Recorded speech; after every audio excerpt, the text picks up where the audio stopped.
teams that have played 140 matches between each other since the olden days. Since the days of Royal Club and EDG back in 2013, 2014. Now, RNG, a team that's won 3 MSIs, been to 2 Worlds Finals. EDG, a team that's won Worlds, that's won MSI, and both these teams have faced each other regionally to get towards that point. This is one of the most classic matchups within League of Legends. EDG RNG. This stretches all the way back to 2013. All the way back for 2013. Oh. Their first matchup was... start of 2014, sorry, rather. So start of 2014. LPL Spring. EDG had the better of them in that.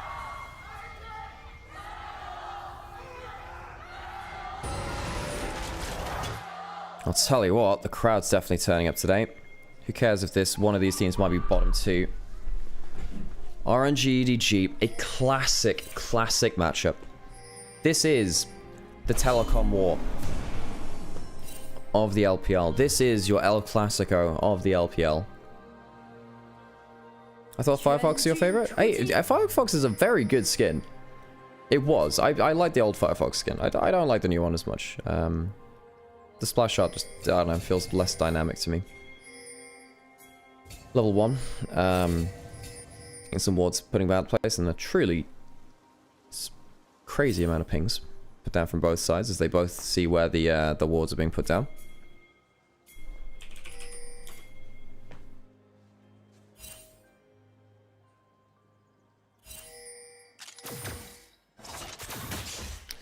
Jetchi and a cat hitting the wave first.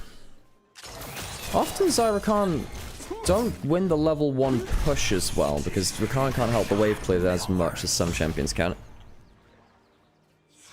Walking up and hitting them over.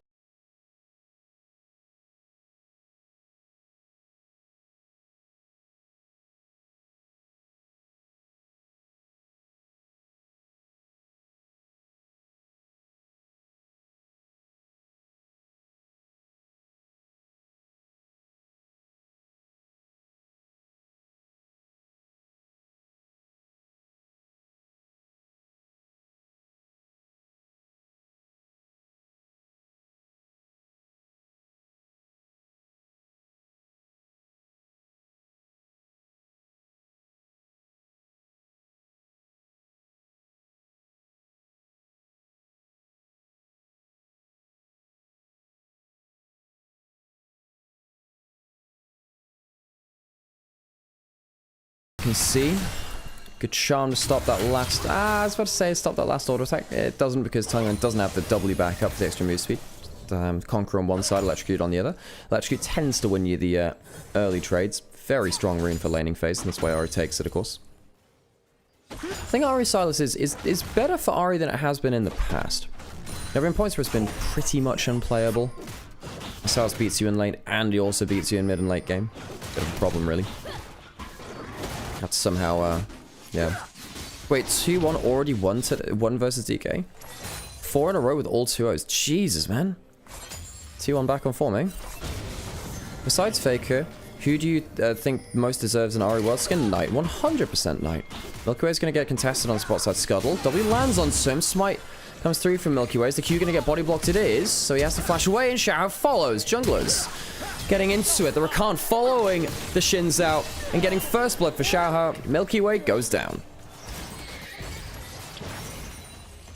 So bot lane got the bounce back for the Scuttle Scorn on boss side. We said, okay, you know, the Kai'Sa Rel getting the early push, but you know, be fine. I think Milky Way greeded there. Should have flashed and then Q'd and he would have lived. He gets body blocked on the Q, Xiaohe can follow. If the Q's not body blocked, I feel like Fight always gets out there. So, big mistake from Milky Way. So now he's going to be behind. Xiaohe takes top Scuttle. Goes back as a full tunnel up, so he's got the combat stacks other. Arcade Ahri is best because it looks least like the original. Is there another skin which looks least like the original? Yeah, it's definitely one of the more out there designs. I don't like... The thing is, I like the particle effects for Arcade. I just don't like the actual... I like the splash too. I just don't like the actual model itself. It's okay. I think it's fine. I do have a skin tier list for Ari, by the way. But you... Montez spent 3 days, 13 hours watching this stream last month. Jesus Christ. It's almost as much time as spent... So, Sam and I... So, I've been watching, like, the Twitch analytics and stuff. Sam and I spend about 150 hours a month streaming, streaming LPL, all in all. Damn. Who do you guess is getting the next Hall of Legends skin? I mean, I would imagine it's an LPL player, and I'd imagine it's Uzi. Because he's retired and he's one of the players with the same kind of notoriety. Well, he's got more, the same kind, it's not the same, but like he has a very high level of notoriety, which will get people buying skins, I suppose. DK were terrible? That sucks to hear. DK are a very fun team when they're playing well. I think Lucid has had an incredible year on the whole, so it sucks to see them playing poorly. Okay, so hang on, Silas is coming up for this play. Level 6 hit by both mid laners. So Tongue will also be able to come over. Dragon contested over early here, actually. Xiaohao, just seeing if you can catch someone out. No one approaching this bot side wave. Dragon getting taken. Anyone else going to contest? No, not at this point. Silas forced away. Not... Hang on a second. Is Xiaohao going to go for a play here? No. A little bit of a late move up towards the dragon. Misreading. Hang on a second. Time to jump and force. Remember, no flash on Xiaohao, no ultimate. Either, but he misses the charm. Chooses a poor angle. Maybe it won't matter.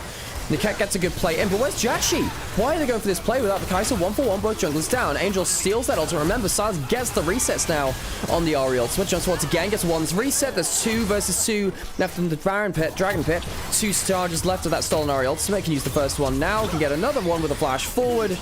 As it ends up being, what, a 3-for-1? All things said and done around the Dragon Pit. Dragon goes to RNG, but 2 kills to the Silas. EDG, they don't leave unhappy away from that fight.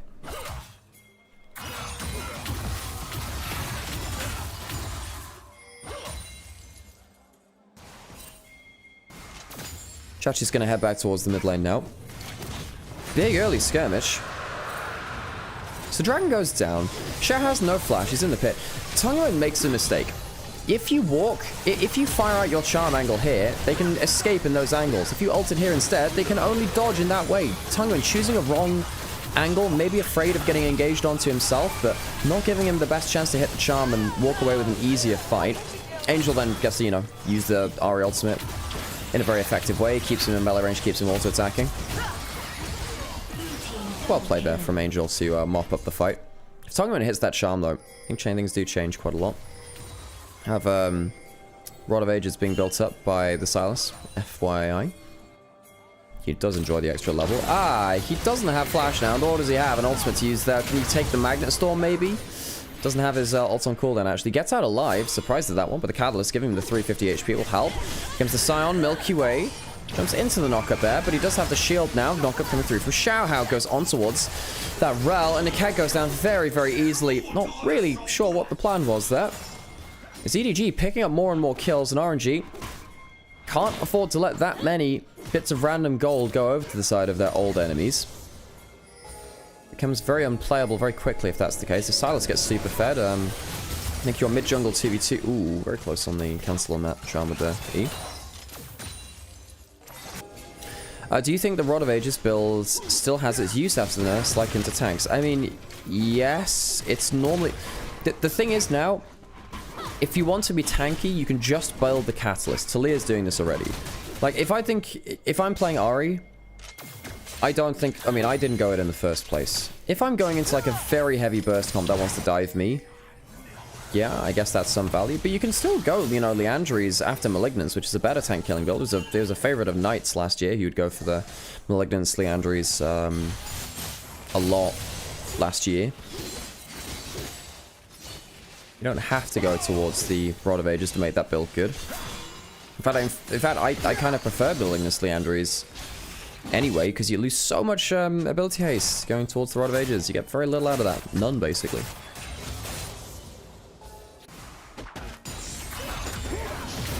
Xiaoshu rather. Oh, that's getting me a stun. Xiaoshu versus Xiaohao. Can you explain how Milky Way looked like the second coming of Canyon last year, then this year he's a bottom 3 jungler in a carry meta? Well, I think even in summer last year, he looked like he was looking more uncomfortable. Now, there were questions as to whether that was due to atmosphere at FPX with the manager in the top lane scenario. Perhaps that changed some things with Shallow. I do think that Doxam and Life were really good with Milky Way, though. I think a lot of people overlook, particularly the bot lane's contribution to setting up the map and setting up Milky Way for success. Life was very good at finding windows for Milky Way to team up with him and to influence the game. But yeah, I think after that point, Milky Way's been shifted around teams. I would imagine that the contract situation doesn't help. I don't know whether Milky Ways are particularly vibes-based players. You know, there are some players like, you know, Chris Mako or Jackie Love or whatever, where we can see the form coming and going quite quickly, depending on the atmosphere of teams. And I wonder whether Milky Way is also on that list. Definitely something to be studied, I think, because Milky Way looks so damn good in his first split. His LDL performance, you know, Sam will tell you, because he was casting LDL back then on co-stream. Sam will tell you that Milky Way was so good in LDL and deserved to be up here and was, you know, that's the kind of gameplay expected from him. Charm misses. A little bit faster than Stefan Tongue. And Dragon spawned again. Of course, grubs were taken a little earlier. I actually missed them being taken on screen. That was my bad.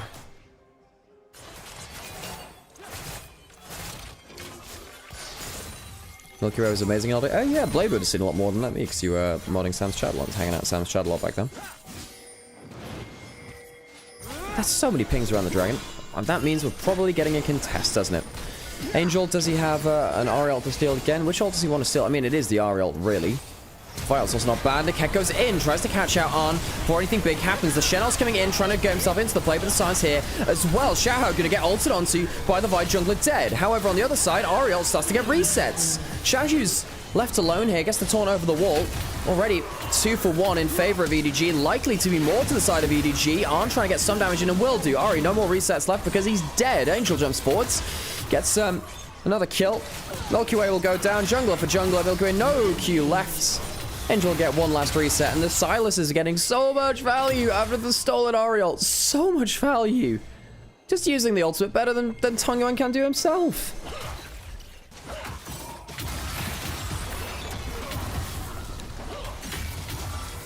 Dragon's not taken in the fracker. Angel is so fed. 1,000 gold up now. So it's Niketa chooses to start the fight. Puts the Shenel onto himself. Catches out Desire. Tries to kill him down before the ult comes through. Not able to. Shen comes over. Arn flashes away. Gets a feather pullback for some last bits of damage. I suppose the AD character is out of the fight. Still taking one with them. But while this is happening, just everyone disintegrates through from the Scion coming into the play, who has very good early damage. Angel's resets. Don't really get why you're fighting this way against the Silas. And Silas will now just carry the game. Silas is in a perfect position to carry the game. 4-0-3. Getting that luxury gold to be ahead of the game. Has a Rod of Ages stacking up nice and well. Tongyuan's barely going to be able to deal with Angel in a side lane now because of the extra stats afforded to him. Milky Way carry up to the top side. Doesn't have his ult though.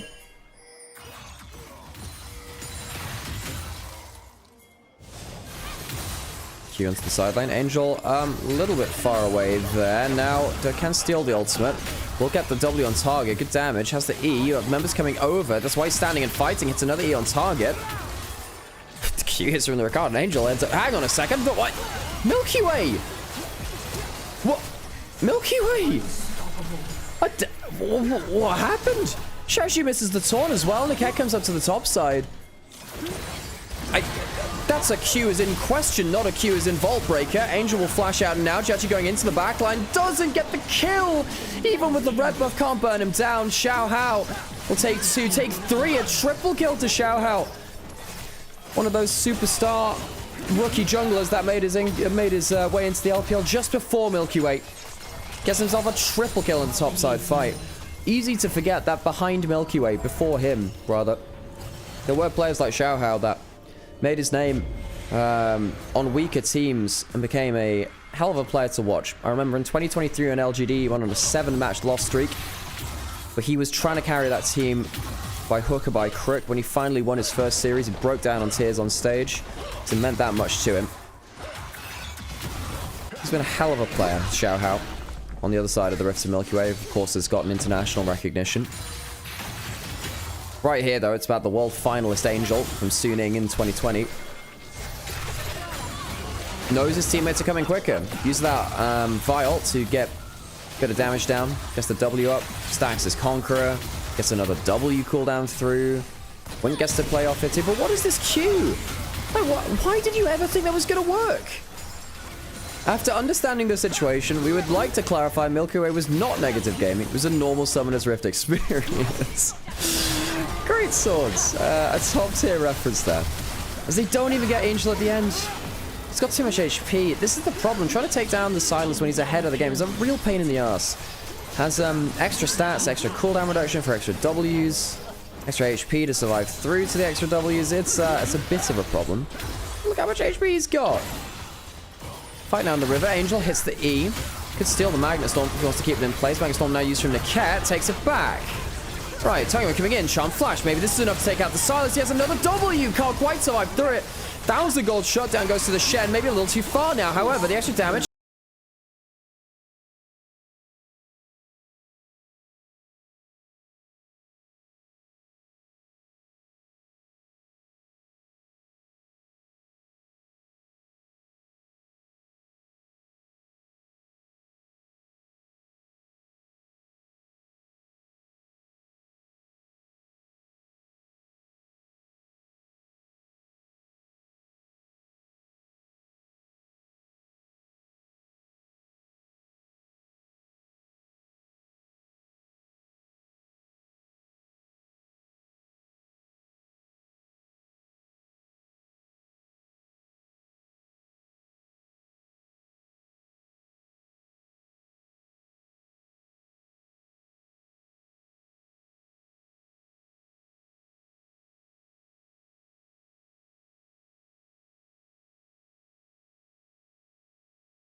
Damage. The cat was like level 7 at the time.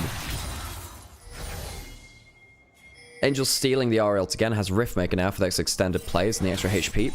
Reminder that Silas W, its damage now scales off of your bonus HP, so both the Rod of Ages and the Riftmaker helping you with that one. The cat's like 30% HP. Ah!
watch a fight and occasionally a hockey game breaks out. It's not that big in the UK. However, the two cities which I spent a lot of time around, Nottingham.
Exactly. Invictus Gaming are just Ice Hockey League of Legends.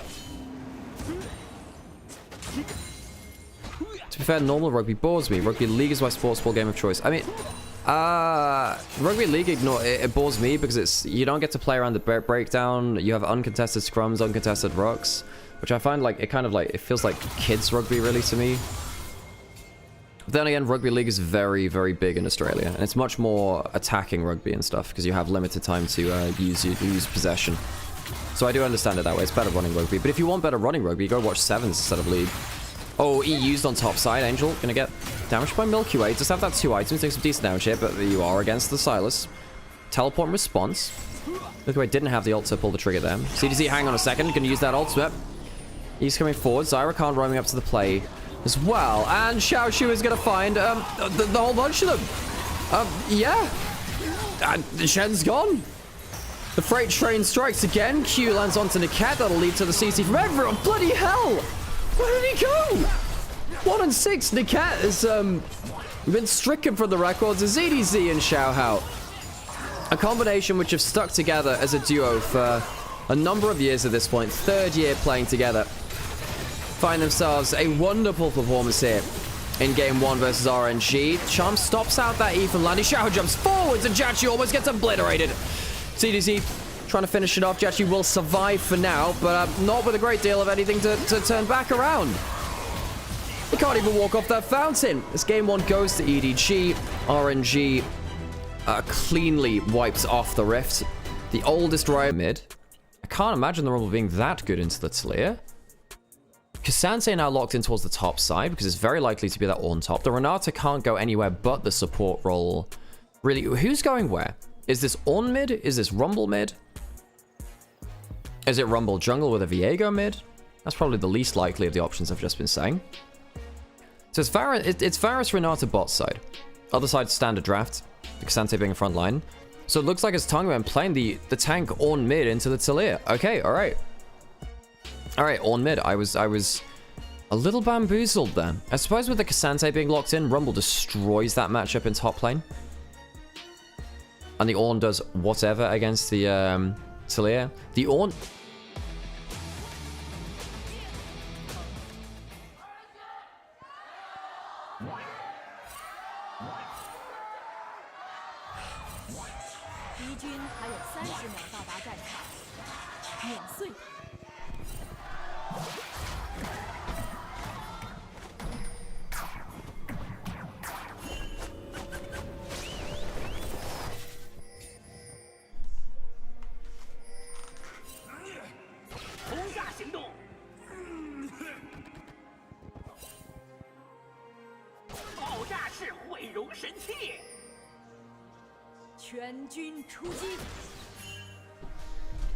I am interested to see what Tongwen's going to achieve on the Ornn pick. Unsealed Spellbook tech? I mean, you have to go for the Unsealed Spellbook because you're never getting Grasp on the Talir. Ever, really. You're also not in top lane to use the Demolish, really. Demolish for Ornn in top lane means that in lane swap scenarios, and if someone misses a wave or you're cross-mapping or something, you are more likely to get a tower plate in return. So the Ornn hit Varus, by the way. Better into the double front line of EDG. How are the Gyos, folks? How are the Gyos? Pilk streak. I'm happy for you, Tomato. Heal being used early on. Also, the attack speed for both AD carries, meaning the extended trades are a little bit scary. Scarier from the Kalista because of the rend, of course. Okay, walking forwards. Gets that E down. Gets the shield bash on it. Heal used by them. Now Arno, he's in trouble. Flashing forwards. Top esports logo flashed by Jachi came from their challenger team as they kill Arn in the bot side.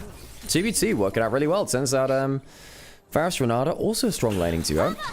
Would have thought that Kalista Nico would be the stronger of the two early on though. Nico Q is really disgusting, but Arn completely disrespecting the 2v2 goes down.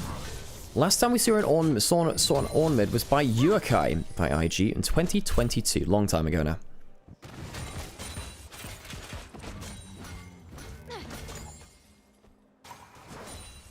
XEZ was Milky Way's mid too. Yes, he was. Yeah, he was. XEZ was Milky Way's mid lane in yeah, RNG's academy team, which is Royal Club.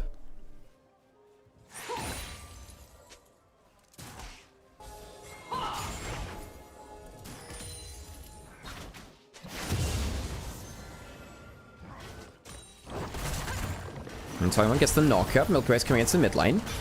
Knockup not stopped, actually, by Angel. Gets the phase rush, but still has to flash. Double buffs on Milky Way, making that a little scary. Phase rush ignores a bit of that slow, though. Runs out with the move speed. Angel will teleport back to mid lane.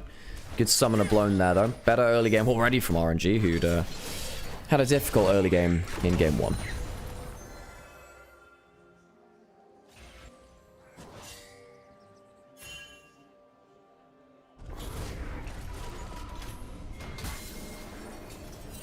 Sharehouse spotted recall. Ward put onto the Raptors also spotted out too.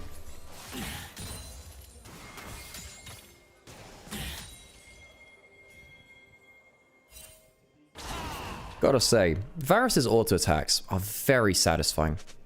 Of the AD carries, I think, and Arctic Up Varus, the little like the hidden thunk. Hang on a second. Flash forward. Flashes the handshake into a clone. Not exactly what you want. Yeah, the thunk and sound effect of the Arctic Up Varus. I know that Angie hates it. Not that bit, but doesn't like this skin. I really love the auto attack of this skin. It's really nice. I think one of the reasons why Varus has kept coming back over time is that he's just really nice to auto attack with. It just feels nice to auto attack with Varus, and the player base respects that as AD carries. EDG Wink, welcome back, by the way. How you doing? I'm not justifying the grunts. It's the thunk. It's the thunk of the sound. It's cool. Dragon is alive. Last game we had that thing where we contested around the dragon an awful lot in the early game. Product Ash also very smooth. Yes, yes it is. And of course, whenever we're talking about I think that you know, Mafia Twitch has really good auto attack sounds and animation. Just feels good to play. But of course, the one which I'm so sad that we lost over time was Aetherwing Kale, the original Aetherwing Kale skin. It was the second ever skin I bought, maybe the third. I bought Foxfire Ari, Ironscale Shyvana, and then Aetherwing Kale. That skin had godlike auto attack animations, and it was very, very fun to auto attack with. I'm very sad that they removed it. Kale feels a lot less satisfying to play after that point now, which is one of the reasons, by the way, that I genuinely think Kale's play rate dropped over time, in part because it felt less satisfying to play those auto attacks after. Angel using that Global Whelm. I can't remember, he failed that flash forward last time. That's not a great combo onto the Renata. Has the bailout onto them. Arn goes down instead. He didn't have that flash, so instead of the flashless Renata being punished, it was instead I say that Renata goes down. Now the equalizer's pretty okay here. No follow-up though. 1 for 1. The AD carry goes down, support on the other. Win for RNG, I suppose, with power of the members being dead. Riot Kale was good. I didn't care as much about Riot Kale. I really, really love the Aetherwing Kale original. I think that they ruined the... They basically made her into Judge Dredd in space, which I wasn't a big fan of. That's one thing. But then also just the auto attacks were just not as fun anymore. I don't mind Riot Kale. I think it's fine, but... Ooh, Chachi up against the wall there. Dragonfly is going to get taken by RNG. Did go down to low HP. Missed smoke there by Milky Way, but that's fine. Better early game already from RNG. Better early game already. Vayne has some pretty satisfying auto attacks. Nice rhythm. I really like Soul Stealer Vayne. Because I had that before a lot of people had it, because I got it from... Where did I get it? Anyway, I can't remember. I got Soul Stealer Vayne through the gems, I think, ages ago. It's very fun. Angie, we were talking about satisfying auto attack animations, and I was saying, I know you don't like the Artigox Varus skin, which is fair. Though you know, it's a very different aesthetic and blah blah blah. I love the auto attack thunk of the Artigox Varus. It's very satisfying, like when the auto attack lands. Caitlyn has some very satisfying auto attack sounds as well, I'd say. Ashe in general has satisfying auto attacks. Who else has nice ones?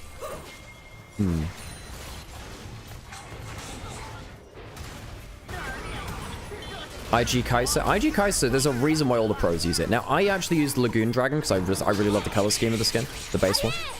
And I really like a lot of the effects in that one. But yeah, IG Kai'Sa is pretty fun. Jhin, true. I think that High Noon Jhin, oh, that's nice as hell. I like Project Lucian as satisfying auto attacks.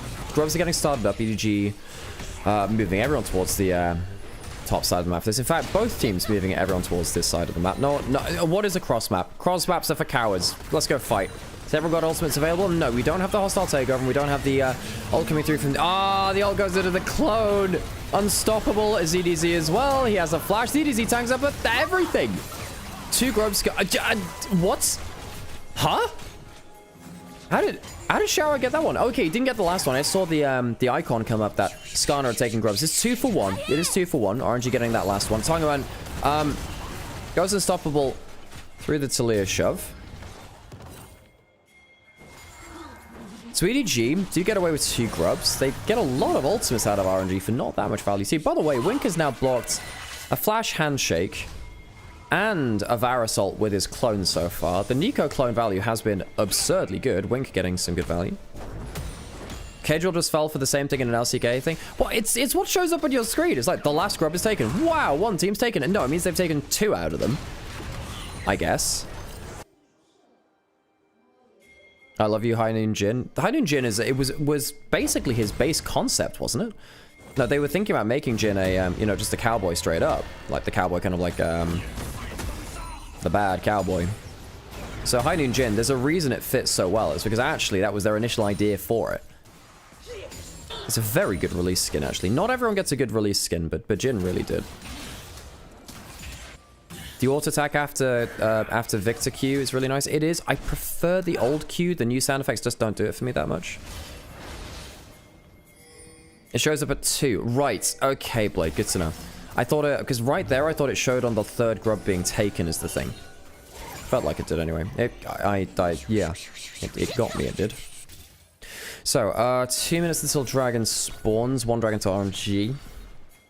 So EDG, 2 grubs to... didn't have a clone stop that one. Does have ults.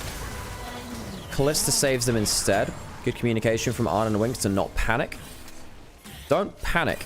Hitchhiker's Guide to the Galaxy told us that one. No one else was in the area to force a play. Varus ult down. Bit of HP down on Wink, though. Maybe he needs to recall, get some HP, look for a big play while the Varus ult is down now. He's supposed to be the cowboy... The cowboy robot Deadeye. That's basically just Westworld, isn't it? Isn't that Westworld? Most satisfying skin is BMO, hands down. I've never played BMO, you know. Never played it.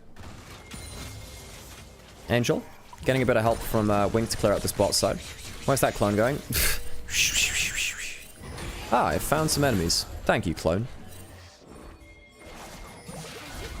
Look away. Hang on, Ornal coming through. Ult away from Angel. Ah, but Wink's left alone under the turret. So it'll be a reset. Double ultimate's used for it. Angel does live. Teleport comes through. I mean, losing the support, it's not great, obviously, but you've used a couple of ults for that now. I think it's a bit of an overinvestment from EDG to teleport down with ZDZ. Angel's sticking around on bot side. Guys, doesn't someone need to do something about this top side? I guess they have the two grubs. They can push a little more effectively, and I guess they don't want to teleport away from bot side because the dragon's coming up now. Wink has survived, so now you don't have Call of the Forge God or Heartbreaker for the dragon, so you're giving over dragon, but you've gotten the immediate gold of kill under turret, plates, and top side. Dragon's getting started. Milky Way hanging about in river. Wink putting out a clone to block some skill shots potentially. This will go down easily. Arn has the rent. They'll be able to get the one easily. There you go. Quickly taken. Teleport now up away from the dragon. Now Angel knows that he's no longer needed on bot side. 2 plates given over in top lane, which is a bit worrying. Because Rumble, bit of a scary champion. Yeah.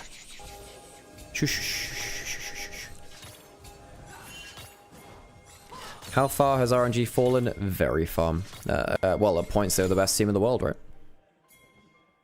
Depending on where you look. I think that the fall really came in 2023 once Xiaohu left the roster, but still, even in 23 they had some brief good moments, you know? It's been a while since we could talk like that, though. Very long time now. This team's been held together by duct tape for a while. I think it was quite telling when Ming basically just chose not to come back to pro play and just gave up on playing.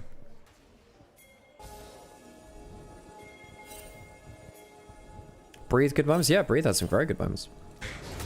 The Orc sucks, Ming deserved better. I mean, from everything that we've heard, don't think we'd be wrong in saying that.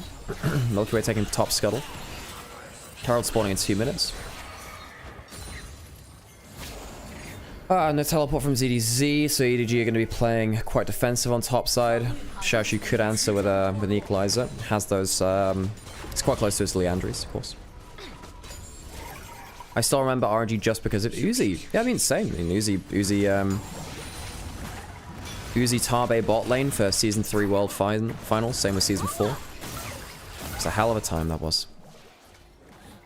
Angel needs more XP. Yep, he's behind. Almost still level versus Tongyuan. Tongyuan's been much safer farming under turrets. One of the bonuses of the Ornn. Pretty hard to stop him farming stuff under a side lane.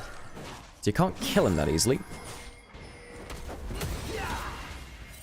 I miss Ming so much. Basically said, I'm washed, so I'll stop wasting your time in life. I mean, I think he was saying that to be polite to the org. I also think contract stuff was really nasty. Wink gonna get caught up by Milky Way. Gets the ults. Gets the hang on a second. Milky Way might have gone a little too far after that point. Wink, you might need to flash after this point. Ult into the brush. Jiachi getting great damage onto the Skarner. Angel now flashes over the wall. Xiaoshu, does he want to get an equalizer over the wall? No. Still have heal available from Wink. Jiachi. Great damage there onto Xiaohu midway through the plane. Feels like RNG just getting a lot more from things. ZDZ is just wandering around the bot side of the map. Angel trying to clear out the wall, trying to clear out the wave here before anyone can come across the turret. I don't think it's going to save him though. And indeed it won't. Legolas. Jiachi gets a kill from long range.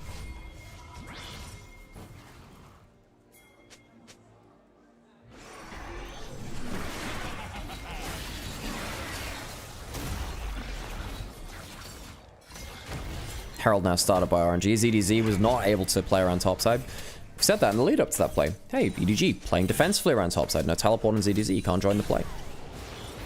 Came back to bite them, didn't it? Yeah, they couldn't play defensively on topside. And they couldn't get that much done. So Herald's going to go over to the side of RNG. Second objective for them.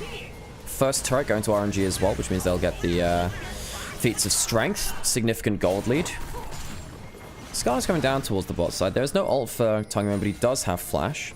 The cat spotted out. Misses. Aye.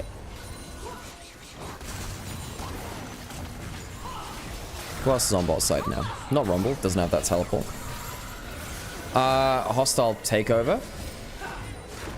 I don't know about that one, Niket. Don't know about that one at all. Long cooldown used by the Renata.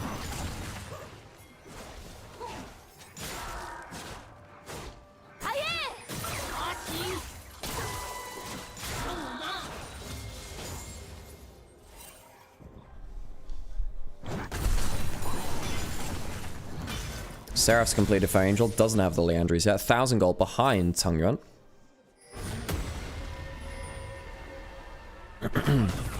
You know, normally with an Ornn mid lane, you'd be like, well, where does your damage come from?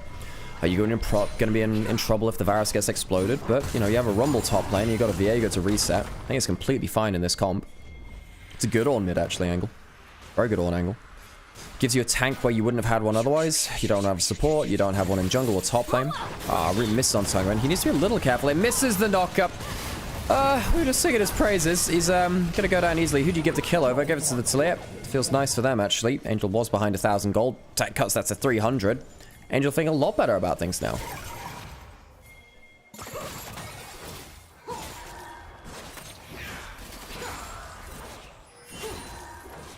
I really don't think this Kalista is doing anything as well. Well, that's where you're wrong. They have a Pokeball for Wink. They'll always have value from that. That's all they're doing. Herald into mid lane. Can they finish through? Can they go for the full turret in mid lane? Potentially. Dragon is up. ZDZ choosing not to quickly kill the bot lane turret. Instead, choosing to leave a wave alive to it. Now going towards mid lane. EDG, importantly on that pick onto Tungyuan, didn't actually use a lot of big tools. Angel's on an off angle. He's on vision. Level 11 ultimate, so slightly long roll. It'll last a little longer. Ren being put onto the dragon. Xiaoxu could blast cone over. Use the equalizer. Hostile takeovers are up again. Some clones being used from Wink, and here comes the wall. Xiaoxu. Can they get the steal against the Rend? Yes, they can somehow. Why is everyone failing Kalista Rends recently? ZDZ left in the back of the pit. Now Xiaohao's already down. What the hell's happening? Hexcape not going to be used by ZDZ. Look, Raven uses the hard steal there. ZDZ will die a slow death. EDG, like, how do you lose with a Kalista Rend? How does this happen? All out use out of frustration, if anything. By the way, EDG lost the local gold of the bot lane out of turret because EDG lost that too. Because he moved away to go help the play. But what was happening with the Rend? At bare minimum with a Kalista, you got to combo up well with your Rens. Arn and Xiaohao obviously disconnected. Milky Way, good steal by him, but come on. I'll do a little more than that, folks. Mid lane turret now soon to fall from RNG. So what happens here? You have a million stacks come in. What hits this? Do they get the CC? No. Normally the way the combo falls apart is you CC the Kalista so they can't rend when they want to smite. I don't get it. I don't get it. Collector now for Milky Way, by the way.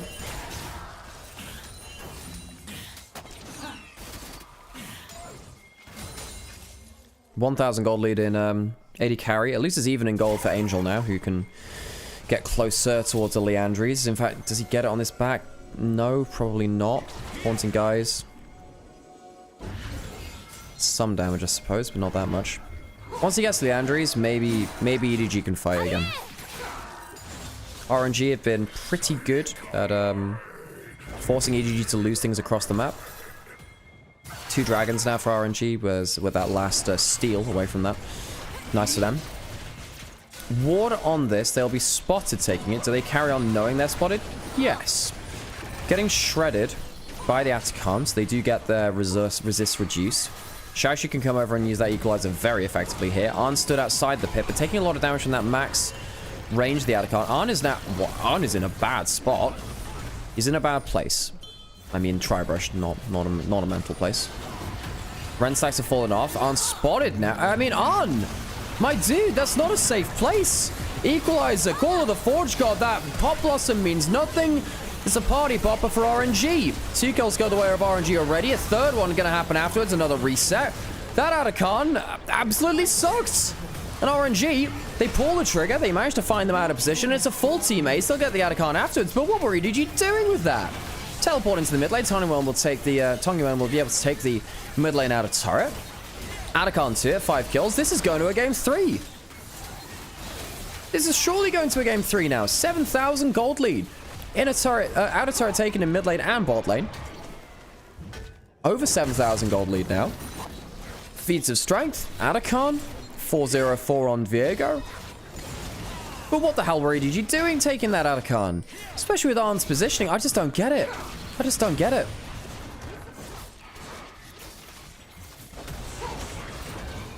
So, I mean, he tanks up the Atacon on the outer ring of it as well. Gets spotted by Xiaoshu there. They call in the cavalry. Have enough engage from long range to force the problem. Great equalizer to corral him down towards the Call of the Forge God. Gives him less ability to dodge out on that. You can't afford to position like that. Triple killed for the Viego, I think, overall. I don't get it, EDG. So perhaps a chapter left. Perhaps not the last game of RNG versus EDG. Perhaps we'll get one last one after this. Reminder. RNG. With that game... Hang on. With that game lost, what happens to the actual bottom table? So they can go to -3. What's their head-to-head versus Ultra Prime? They lost against Ultra Prime. Hang on a second. With RNG not winning the first game of that series, are they locked in bottom 2? Hang on a second. Guys, RNG are already locked into bottom 2 because they lost that first game. They're currently at -4 game score. Even if they win the remaining 2, the best they can get up to is -3, right? Is that true? Maybe that's not true. Hang on. So, Leaguepedia is showing they're eliminated. I don't think that's currently true.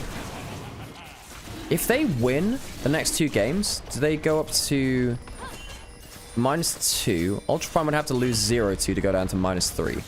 Objective banner picked up by EDG. Can anyone confirm and chat whether RNG are already... They had to 2-0. So, RNG are locked into bottom 2. RNG are locked into bottom 2. They would have needed to 2-0. RNG, these will be the last games that we see of them for 2025, and potentially for ever. We may potentially have one more game after this, and it's likely to after this point. Perhaps the eliminated so nothing matters buff has come through. RNG, one of the most historic and successful organizations within League of Legends history and LPL history. These may be the very last games you see of them. The team that's been around since 2013.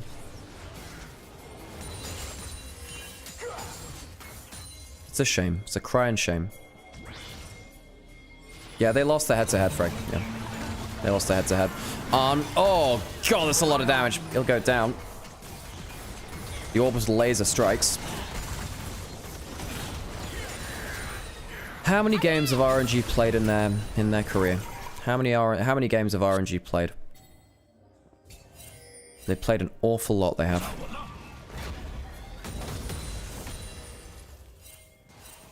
RNG have played so many games over history. Started playing in Season 2. We played an awful lot of games, they have. Awful lot of games. Thousands of games RNG have played. Ult into the sideline. Tongyuan's pretty tanky. There were a lot of people heading towards him. Goes unstoppable through that first bit. There is an Impale to avoid. Does have a flash. Would have to flash out of the Impale, and does. That's 2 ultimates now used. That's 3 ultimates now used. Goes unstoppable again. They do... Hang on, do they finally get him? A heal comes through. There's a shield as well. He'll go down into the bailout. That's a big hostile takeover. Still, 3 ultimates used from EDG for the 1 kill. Nikat tries to save his mid laner. Doesn't get that much for him, I suppose. RNG is disbanding? No. No. RNG are locked into bottom 2 of Group Nirvana, which means they won't play any more games for the rest of this year due to the LPL format. And it's likely that teams are removed from the LPL next year. We have 16 teams in our region right now. Likely to go down to 14 next year, and RNG would be on the shortlist. Varustot misses. Flash forward away from that. Jachi, yeah, he is caught out pretty heavily now. EDG, not bad from them, actually. Niket's gonna survive under that turret. Another kill for EDG. Even though they're 7,000 gold behind, not bad there, actually. Taking fights away from the Ornn. That being said, not able to get the killer blow they were looking to get back into the game. I think Leapedia only updates the end of the series. I don't know if that's true. That's not true. That's not true currently. Because they were on -3 before this, I believe. Because it's updated Leapedia already with the 1-0 from game 1. They have done that. So it was a good sidestep on the Varus ultimate. Q3 flicks him back. It's a good pick. Gets a shove through the minefield as well from the various displacements. So if they move to a 14-team format, where are the remaining 2 teams being relegated to? Not LPL, basically.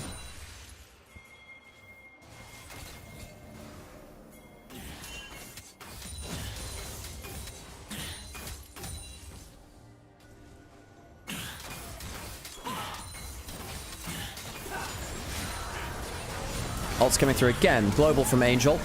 Hostile takeover's not great, but I don't think it needs to be that great. Angel's now out of position. Knock up onto Nico. Reset comes through. Easy kill. Flick back. Not getting that much, but the arrow does. That's another reset. Milky Way can come forwards, get another reset, get a root from here too.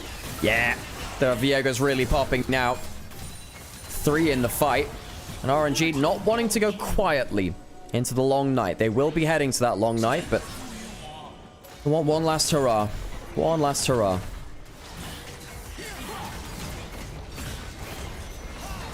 So, inhibitor taken.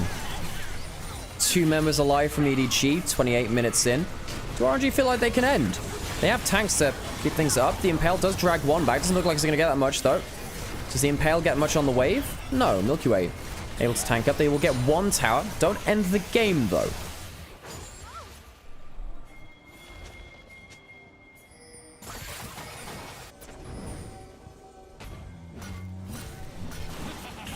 The thing is about the teams which are likely to be relegated, or when I say relegated, removed from the league, it's more likely to be on financial reasons than anything else. OMG, RNG really struggling on that. RNG have had a lot of scandals about not paying players.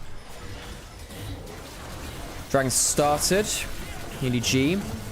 Okay, trying to CC out of the Call of the Forge God, not able to do so. Hostile takeover is pretty good. Dragon's taken, resets come through, and Viego starts to make a mess of things. 3 down, 4 down. The only 5th members in the base trying to wave clear. Shower only just respawned.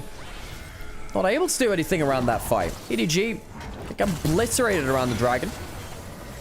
And RNG, they took 1 tower earlier. Don't have a Baron buff. They don't really need it. They have a Hex Tech Soul.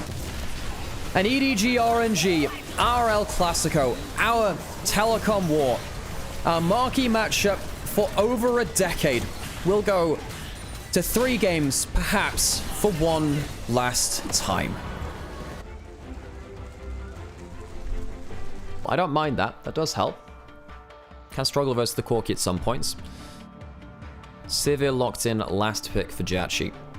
I would have liked to see a Fellows. I like seeing a Fellows being played. Fun champion. So, drafts lock in. RNG, I think their latest scaling. I think if they get towards 3 items, this team is very, very strong. I don't think they're getting there. I think Renekton and Lilia very strong. It is going to be the Jax in the jungle for Milky Way. Ambassador into that top lane, of course.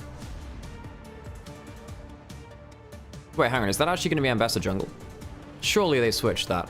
Hang on a second. Surely they switched the Ambassador into top lane.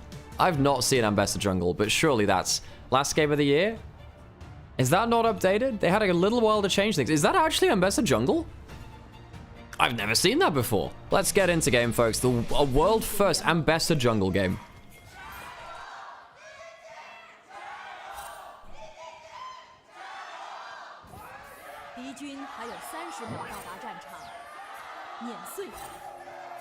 A world first, folks. A world first. We have never seen Ambassador jungle. This is a first. Milky Way bring out something new for us. Gone towards the Conqueror, not towards the Grasp. You don't really get to use Grasp when you're in jungle, of course. Very, very different. I've never seen this before. Don't know what to expect of it. Has setup from every lane, though, worth noting. Technically.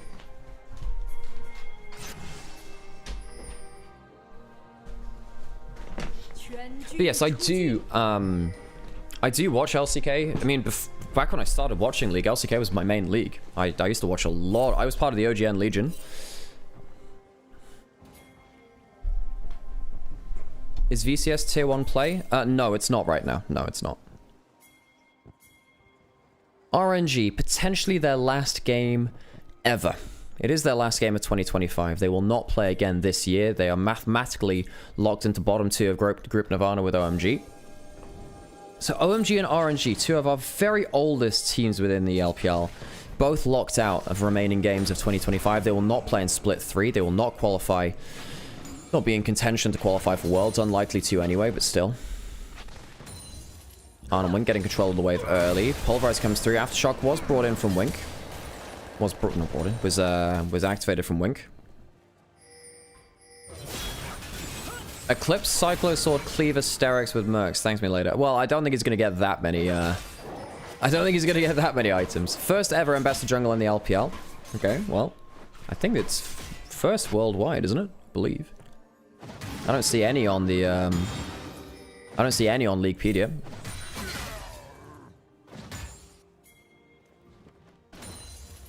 So, control from mid and bot lane for Xiaohao. Renekton will start to get a pushback on wave 3, wave 4 against the Jax. Jax does have decent wave control early, so he gets to use his passive on the wave pretty well, stack up attack speed. Go with that. As gol.gg, by the way, if you want that, by the way. But, that's different. CDC, good trade against Xiaoxu, stack him to Conqueror. I use GOL and I use Leaguepedia. GOL doesn't go back as far as some people would like it to, but... Oh wait, hang on, there are... No, there are... Okay, there are some jungle games, my bad. There are some jungle games. But it's just not in tier 1. My bad. I looked at it first and I was mistaken. Hooking that bot side, good damage onto Niket. Oh wait, no, we did have a tier 1 game, I'm bad. Huh. Where was the jungle game? Who played it? Jungle. Guon played it.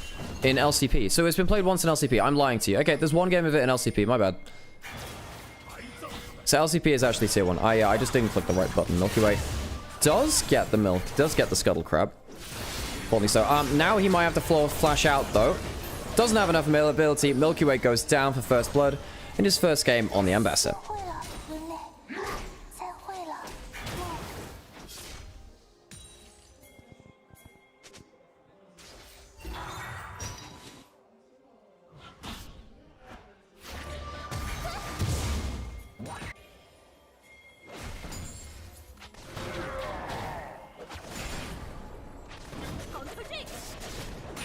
Teleport back into the mid lane from Angel now, who got that first blood, has the Fated Ashes already, so he gets the burn component of his Leandries. Really nice to get that one early. Hang on a second. It's a hook forward to me. He doesn't have a hook to go backwards. Niket, does he go for a flash? He does. Flash head, but backwards.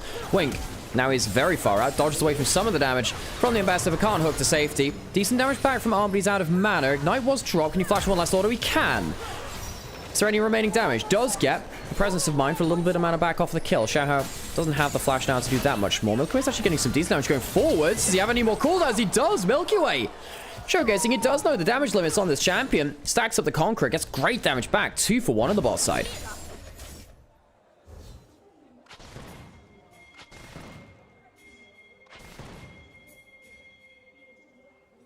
Milky Way killed for a Scuttle Crab first, for first blood. 2 kills now, though. That Ambassador. Well, we'll see what Milky Way can do with it in the jungle role. Don't normally see it there. A lot of top laners have been flexing their skills on it over time. Hell of a flex pick if it does work, though. If you have setup in lanes, stun into the Ambassador ult, comes out of nowhere. Pretty damn powerful, if you ask me. Of course, you're not going to be as tanky or as damaging. Milky Way, you got to be careful here. Q's going to get started up. Does he have any wards in there? Passive from there. Nautilus, a hook into it afterwards. Wink and you miss it. Milky Way's gone. Do you get it? Because it's Wink, the player that loaded the hook. Wink got the kill. Anyway, Milky Way's going to lose his Raptors, going to lose his Krugs. Xiaohao back out onto the map. Xiaoxu now under topside turret. Does he have... how good's the Counter-Strike? Well, no one's taken aggro, which is the problem. Nautilus, passive... Does a flash, doesn't get to use it. Wink, really well played. Wink roaming around the map, getting a kill into double camp topside steal, into the kill in top lane. Nikat will be in mid lane. Angel will flash out of the falling star.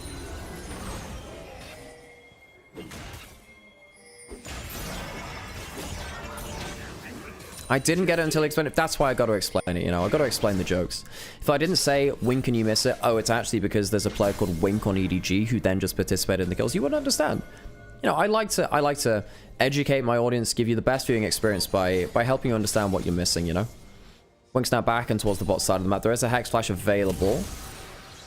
Okay, using it to go backwards. Wink understood that someone could be in that brush. I still didn't get it. Are you kidding me, Enjoy? Well, it's Wink and you miss it instead of Blink and you miss it, which is a common colloquialism, which is, wow, something happened quickly. And that guy did die very quickly as he face-checked into the brush. But it was Wink that did it, so it was Wink and you miss it. Yeah. You know. I think it's very... To be fair, you had to have a very high IQ to understand Nymaera's streams. Okay, are we all good now? Do we understand the joke which I made? Do we understand that? Are we good? Are we good? We okay? Okay in chat? Please explain it in little words. Me make funny joke with player name. You laugh. Me explain. Double swirl seed. Shahad does have level 6. Waits until the burn gets a little low. RNG walk up maybe thinking the ult wouldn't come through, and Nikat dies again. Nikat having a torrid time of it. High level joke. It's a very high level joke. This is what I do with all of my casting hours. I learn how to make jokes better. You know, funnily enough, a lot of what people take inspiration from when they're casting is stand-up comics. You know, a lot of people do take a lot of inspiration from stand-up comedians. I grew up on a lot of very dry British humor, so it's one thing about it. Ooh, good damage there. Hang on a second. Ult out of the brush. See, don't expect the ambassador to be firing from there. Uses the barrier, dies anyway. Bit of a wasted summer. You are 100% dead, my son. Great gang from LQ8. 2, 2, and 1 now on the ambassador. Died a couple of times very quickly, but not without getting a lot of damage himself.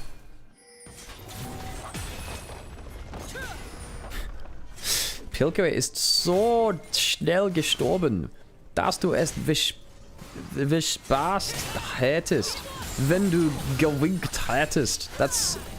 I don't know what that translates to.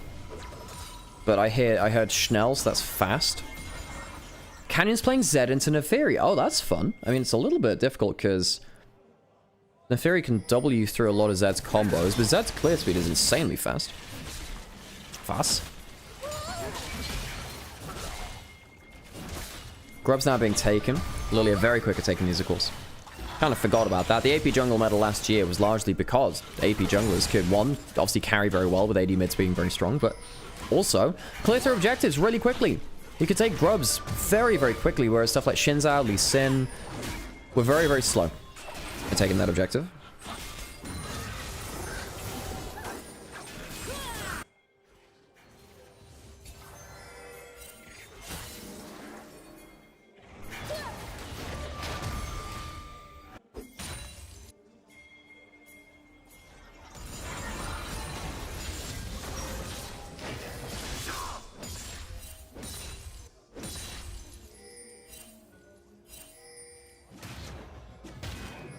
ZDZ gone towards the Cullen top side, by the way, to get the assist in the kill onto Xiaoshu under his turret. He's down, well, Xiaoshu is now... Hang on a second, flash forwards. There's no flash on Angel. Goes straight into that public execution, and Angel goes down. Really well played from Nikat and Milky Way this time. I did say there's a lot of setup for the Ambessa. The fact that the Ambessa being played jungle means you can just freely roam across the map and randomly ult people is very powerful. Very, very powerful. You know, no longer do you have to be like, oh, well, Ambessa's not on a side lane, or, you know, Ambessa has to answer this wave. That's not the case now. You can play around jungle camps instead. Your ability to turn up to plays obviously increased as a jungler.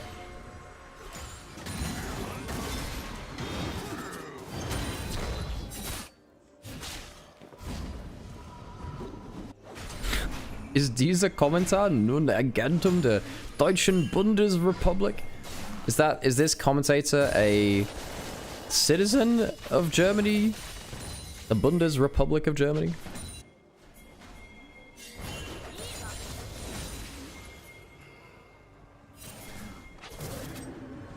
Belgrade going up towards top side again. Doesn't have the ult this time. McDeck can put him into a wall. They are under turret though. You're not going to get that much more than that. Potential stun under turret. Wasn't the empowered one. There is a dominus for ZDZ. ZDZ could legit 1v3 here, by the way. Gets that first empowered heal. Getting a bit more rage. Yeah, I mean, you don't want to be playing around and ulting Renekton. Renekton loves this kind of situation. Oh, this comment section is now property of Germany. Right, okay, gotcha. I thought commentator... Oh, it's commentar. It's comments. Oh, I get it now. I add an extra tate in there. Taters? What's taters?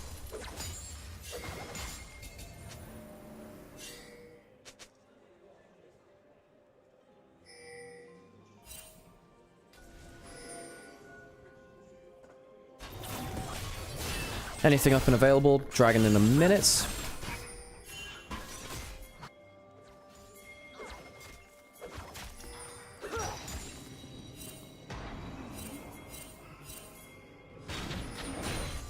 Come on, Milky Way goes Cyclo Sword second. Cyclo Sword is good for chasing people down. Does lose you a lot of tankiness. Because you don't get any HP from that. You do get some better assassination potential, though. I think the logic is, if you go towards more lethality now onto jungle, it's that I'm not going to be tanky anyway, so let's do some damage while I'm at it. Because if I'm going to be diving into a play, I want to kill someone before actually I take any damage. That's the logic, right? 10 seconds till Dragon now. First item hit by everyone on the Rift. Double Leandries for EDG. Decent poke from Corki and from Lilia. On the side, RNG don't have flash on Alistair, which makes it a little harder to get that big engage coming through.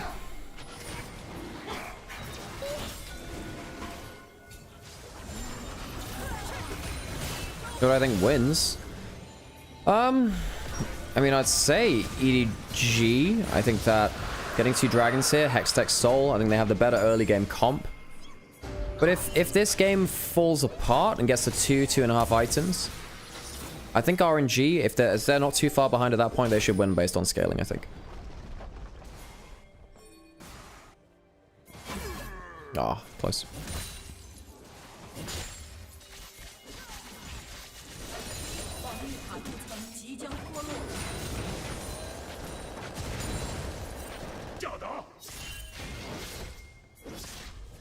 Angel pushing in bot side, getting soul XP in a way that, you know, Azir does.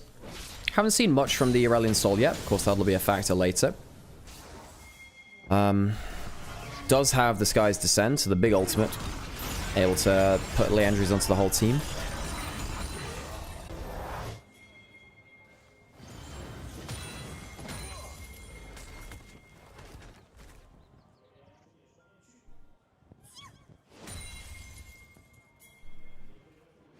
That's a hell of a joke, Brainblade with hell. I would normally suggest not joking with border guards, though. I would normally suggest that. Cyclo proc plus Ambassador passive auto is very satisfying damage. Yeah, I'm sure it is. It's just,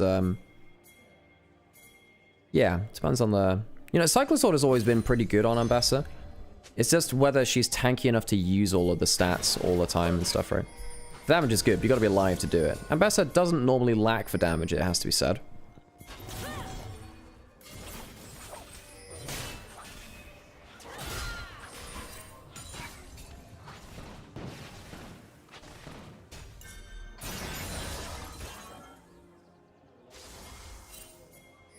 It is Tongyuan, by the way. It's the pronunciation of it. The sticky rice snack. Trying to stack up that wave in topside.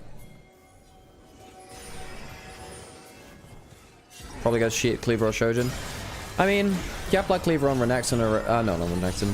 Yeah, I suppose you should do because you have Jax and Sivir. So the physical damage amp is actually quite important. Even though, Matt, you get mixed damage from Jax, you do want the armor shred if you can help. Well, in some cases you do.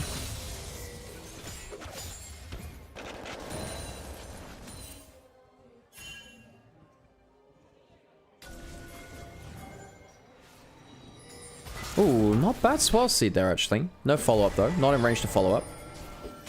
Even though, poke from Swell Seed. Nice enough. Applies the Leandries. Going towards the Seeker's second item. Who's scaling better? I do think RNG scale better on the whole. I think the Aurelion Soul and Sivir are nasty, nasty. Jax and Bessa. Decent matches as well. No hook landing there. Herald getting low HP. Hang on a second. I was wondering if that was within smite range, actually. No, not to be the case. Xiaohao will get the smite and secure on the objective. Xiaoshu left alone with bot side turret, was 1,000 gold behind. We'll pick up some extra now. Has his full attack speed stacked up. Cuts the lead quite significantly there.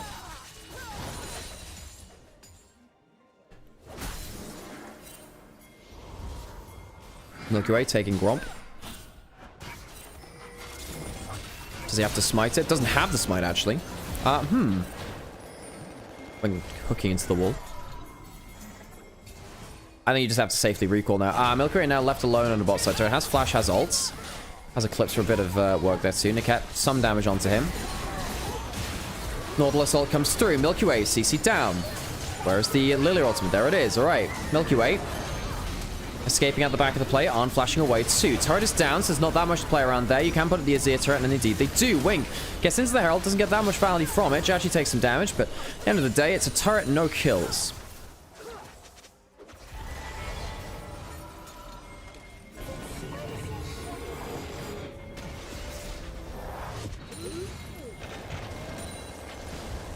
Azir turret used to protect their retreat path. Teleport up now from ZDZ on top side. Back to 1,000 gold ahead, despite the fact that Xiaoshu took that bot lane out of turret. ZDZ, same with the bot lane on the other side.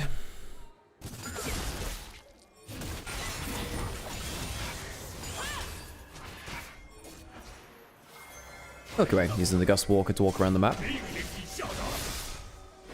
Clears a ward. Angel. We'll see what build Angel goes towards, whether he wants to go towards a more tanky build with the Riftmaker. Would mean that he's losing some attack speed and DPS with the Nash's Tooth, of course. Swell Seed. Tag onto Jachi. Xiaohao now ult. Dragon alive. Would be Soul Point for EDG. They use a lot of cooldowns on the bot side, though. No Nautilus ult. No Lilia ult. On the other side, big ults but still available for RNG, including big Aurelion Sol ult. Doesn't have the Rylai's just yet, but does have that Leandries. Here we go. Nikat. He also not very tanky. Doesn't have his ultimate himself. Has to flash away. Might come down to a smite fight. It's not really what you want, and he gets stolen by Xiaohao. Skies December. They don't manage to kill, and they don't manage to connect with the ultimate after. So RNG, they throw the dragon. It didn't have ultimates against them. EDG, they didn't have cooldowns, but it doesn't matter. Managed to somehow get the dragon, get out without losing anyone. Look at all their cooldowns. Angel gets ultimate back now. Had no swells, no lulting lullaby. Nikat likely to die here. RNG, how's this managed to happen? Scorch and Leandries will take down Nikat. A push onto the inner turret. RNG, well, this is why they are at 1 and 3, potentially at 1 and 4. This is potentially why they will be locked out from, well, not even potentially. This is why they are going to be locked out from all games beyond this point in 2025. RNG will play no games beyond this in 2025. They are mathematically locked into bottom tier group Nirvana, which means they will not play in Split 3. Given all of the rumors around the LPL, likely that RNG, I say likely, there is a chance that RNG will never play again in the LPL. Financially, this team is in dire straits. Rumors of, not rumors, but confirmation that they have failed to pay some players. Nikat walked up, tried to buy some time, but it wasn't, the dragon wasn't low enough HP to be playing like a zoning action like that. Xiaohao gets a great smite. I think he was expecting to give his life for it, but had the flash anyway. Managed to flash out to safety. While all this is happening, Asol flew up the wall to try and get some damage down.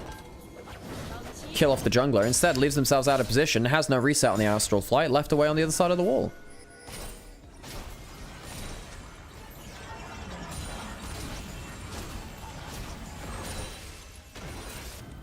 Release Milky Way, let the man be free. Milky Way is part of the problem on RNG. I don't know what to tell Milky Way fans. You know, I was there for the rise of his journey. I saw him in LDL. I saw him in LPL. I was fortunate to cast many of his debut split games in the LPL. But I was also there to cast his next split, and this year as well. Milky Way is not playing well. I don't think, as another team, I would pick up Milky Way for my team in the LPL right now. I think there are precious few spots available, you know, in the LPL for, you know, a player like Milky Way right now to once again prove that he could be top tier in the LPL. Out of RNG, who would I take off for this roster? I mean, Tungman's showed some good level of play, but I suppose a team like WE might be able to pick up Tongyuan or something like that. I'm trying to think who else would pick up players from RNG, really. OMG obviously out at this point too. I think Tongyuan could replace someone like Hai Chao, potentially Saber on Ultra Prime. I think that he might have more luck than actually the Milky Way, weirdly. Xiaoxu's been okay, but I don't think he's been particularly successful.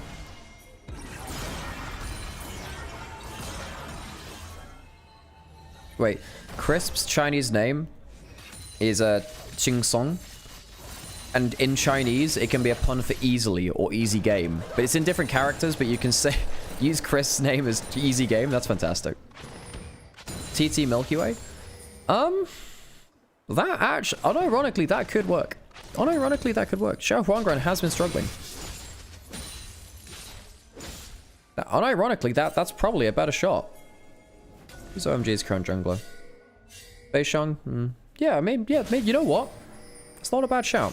Maybe you could get an angle for that. Of course, there are a lot of clauses in contracts where if you are knocked out of Split 2 as bottom 2 in Nirvana, a lot of teams have said, look, your contract will be cancelled early, but at least you can search for a new team. So it means that the teams aren't paying for a split which they're not playing in.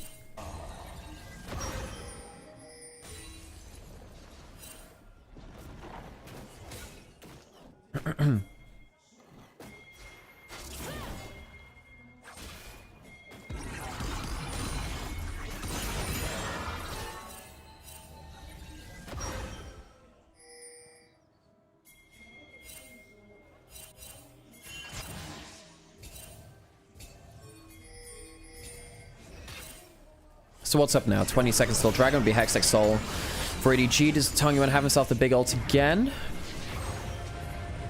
No, I guess not. 10 seconds till Dragon now. How close is he to that? Can he get it off of another way? They should be calling for it. You need that big Skies Descend. He has that 2 items. You have Sivir with 2 items too. The problem is, game might be over at this point. Good damage. Good flash forward onto Angel.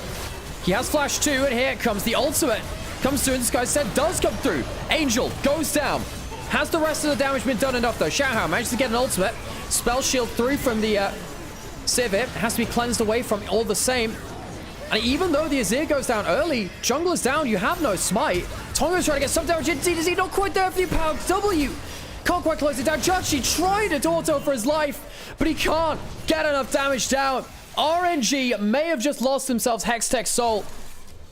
CDZ can recall teleport back into the play. EDG, despite losing their mid lane into a flash combo from Nakat, who started things off well from RNG, will get themselves Hextech Soul, and our worries about RNG losing the early game too hard have become a horrible, grim reality for Royal Never Give Up. Hextech Soul will be claimed by RNG, and EDG rather. Edward Gaming with the most powerful game-winning soul in their back pockets now. Now, this is a great combo from Nakat. Using his ear soldiers gives away your location, of course. It's a fantastic combo coming through. Angel has to get the hell out of dodge. Xiaoxu gets into the backline, starts stacking up that passive as well, but you just don't have the gold. You don't have the right target access. I mean, like, Tongman's using his damage onto a Nautilus with no cooldowns. He's lucky to get away with that one, actually. Thought that ZDZ would get the immediate point and click W stun onto him. Of course, Xiaohao, incredible game from the Lilia player. Xiaohao, a player that was the Milky Way before Milky Way for a lot of people. Well, I guess Bo was that too, but Xiaohao in 2023 was exceptional to watch. Despite him being on a weaker team, was incredibly good, mechanically speaking. CDC can stack up his full rage. Counter-Strike now down on the spot side. Even enough gold between the Renekton and the Jax. You do have a Hextech Soul, though, which does help in terms of the extra soul cooldowns and stuff. Counter-Strike will land. Xiaoxu not using his Grandmaster's Might just yet. Ult in the top side. All coming through from that Falling Star. Angel once again caught out of position. Now, this is a little bit better. Sivir ult coming through. So RNG lose the soul, but they do get 2 kills on top side, and that could lead them towards a Baron. RNG potentially turning their fortunes around. ZDZ now has no ultimate, no teleport. Xiaoxu could teleport up to the play. Xiaohao coming around the corner. Arn is around, but I don't know whether EDG can play this out now. This should be a dragon over to the side of RNG. Hextech Soul is nasty.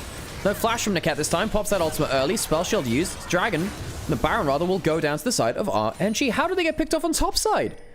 If Hextech Soul is so much easier to protect yourselves. EDG will be able to walk forwards, take the mid lane out of turret. So it's not like RNG will be controlling the entire map for the duration of the buff.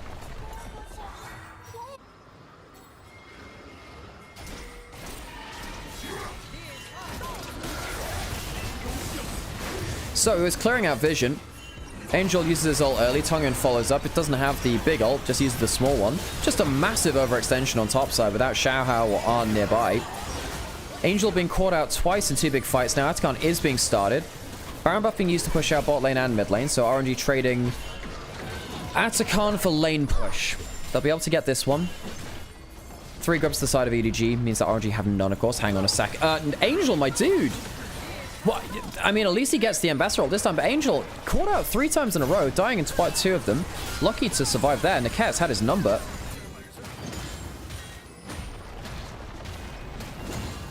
In a turret taken on bot side. So, ahead in gold now, RNG. We are now at 2.5 items, going towards 3. This is where I said, hey, RNG, they start to outscale. I think I do stand by that in terms of compositions, but there's a Hextech Soul on EDG. That changes the scaling equation. It does, by an awful lot. Makes it much harder to play out fights. The extra damage, the slows. Nasty as hell.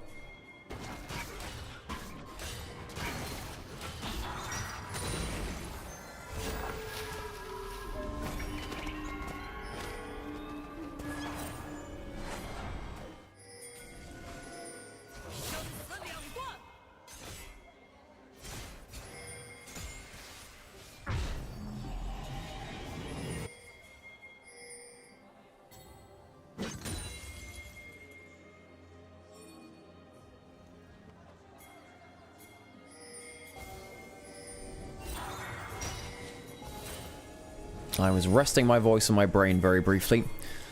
Turns out when it's the 3 series days, caffeine is a necessary thing. Off coming towards from the Civic. Can they get the Hextech slow for the Soul? From the Soul, they can. So, Wink does have Flash. Safely disengages. RNG, pull the Sivir ultimate. Alistair ultimate. He didn't have the Ambassador follow up easily there. Hextech Soul saving Wink's life there, arguably. 2 minutes to Elder. I think we're getting an Elder flip now to end this game. No one's got a crushing advantage now. The Baron gave RNG enough gold to get ahead of the game. 3 items to Tongan, including a Banshee's Veil. Zir doing good damage towards the Jax, actually. Singularity used to get some damage there. Cannon minion. Not going to be able to quite kill that. Xiaoxi will just about. Not quite need another auto. Could have auto reset with the auto Q. Auto W might have been able to kill. Don't get the top lane outer turret. You would have thought with the Baron you'd be able to easily clear through.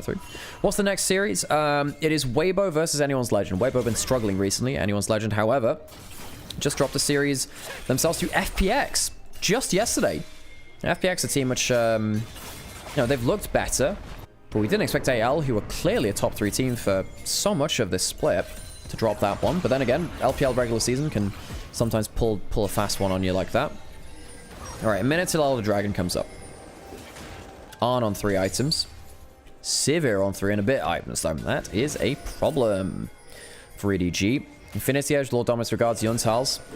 No quick blades in for the Sivir, but the actual damage from the Ricochet themselves, so much damage. Hey, Cliff, good to see you. Weibo and AL are both griefing games for some reason. I don't think there's any team within the LPL which is not griefing games. Singularity getting some poke there onto Arn and Angel. The 3-item Aurelian Soul doing good value. Once again, a flash combo falls onto a carry. This time, though, it's onto one with the flash himself. Niket not getting the most value. Skies descend. Gets some damage across the team. Not bad there. Jachi gets hit by the Lilia. Does he have another flash to follow forwards? The bird is enough. Xiaohao gets himself onto the backline and does it all himself. That's not a deer, that's a tiger. Xiaohao, triple kill, and he does it all himself. EDG have played almost 150 games versus RNG and their precursor in Royal Club. And to end the rivalry, potentially for all time, EDG may push RNG out of the LPL once and for all. RNG may have had themselves a Baron buff, but they don't have themselves a leg to stand on. Xiaoshu is alone at the Nexus, no stasis. But it won't be the end of the game. A retreat away from it. EDG choosing to head towards the Elder instead of what could have been a flip, with the death timer still being relatively short. Tangyuan could teleport in towards the Elder. EDG pushing towards an inhib. Hex gates will be able to get RNG back out towards the map. They are teleporting towards this. Milky Way could potentially make his way towards the objective, but they're going to be a little bit too late. Close run stuff. Elder Dragon now sealed. EDG not able to turn the fight this time. RNG though, tight timings. The game goes on. So what happens here? Nikat combos onto a carry, no follow-up. Milky Way not really doing that much because he's going onto the front line. And Xiaohao just completely obliterates the backline with his ultimate. Great Zhonya's there. Doesn't get caught out by Nikat. It's another Q through. This Lilia, Xiaohao's Lilia has been utterly disgusting. What a player. What a game from him. Struggled last time he was on Weibo. Him and ZDZ were meant to be the replacement for, Tarzan. And the Shy outgoing from 2023. They failed to do so. Xiaoshu killing Jachi. Not Jachi. Killing Arn. Maybe the thing which saves the game for RNG, actually. Xiaoshu. Didn't see that on screen. Baron buff now claimed from EDG. They have Elder, they have Baron, they have Hextech Soul. The game is trying to force you to end now.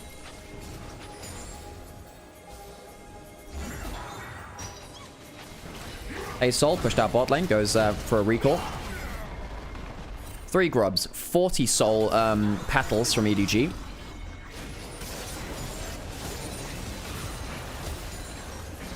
Elder, Hextech. You are against the scaling comp. Sivir, Asol, 2 of the best wave clearing champions in the game. Swelsey comes through.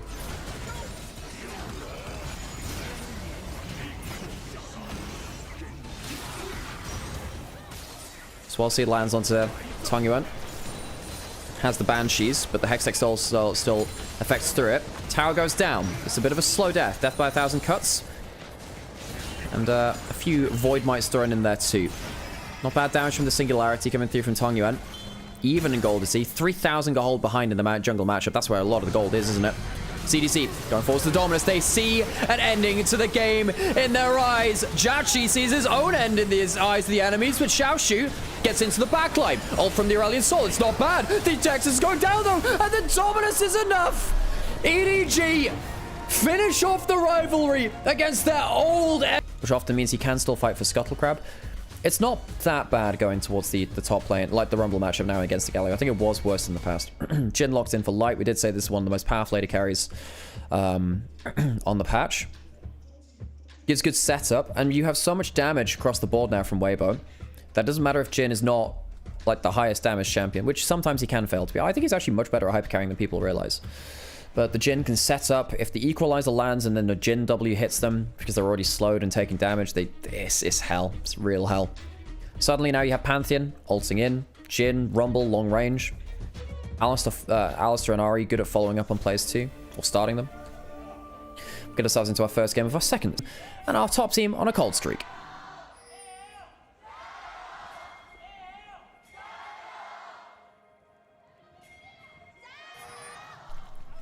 Varys from Game of Thrones. Yeah, great character. I miss when Game of Thrones had the Game of Thrones in the background, and it was, about politics and that kind of backroom dealing. Became a lot worse when they became about zug battles they don't understand how to film. Like, let's put our artillery in front of our army and then not have them behind the walls. Ooh, this is fun.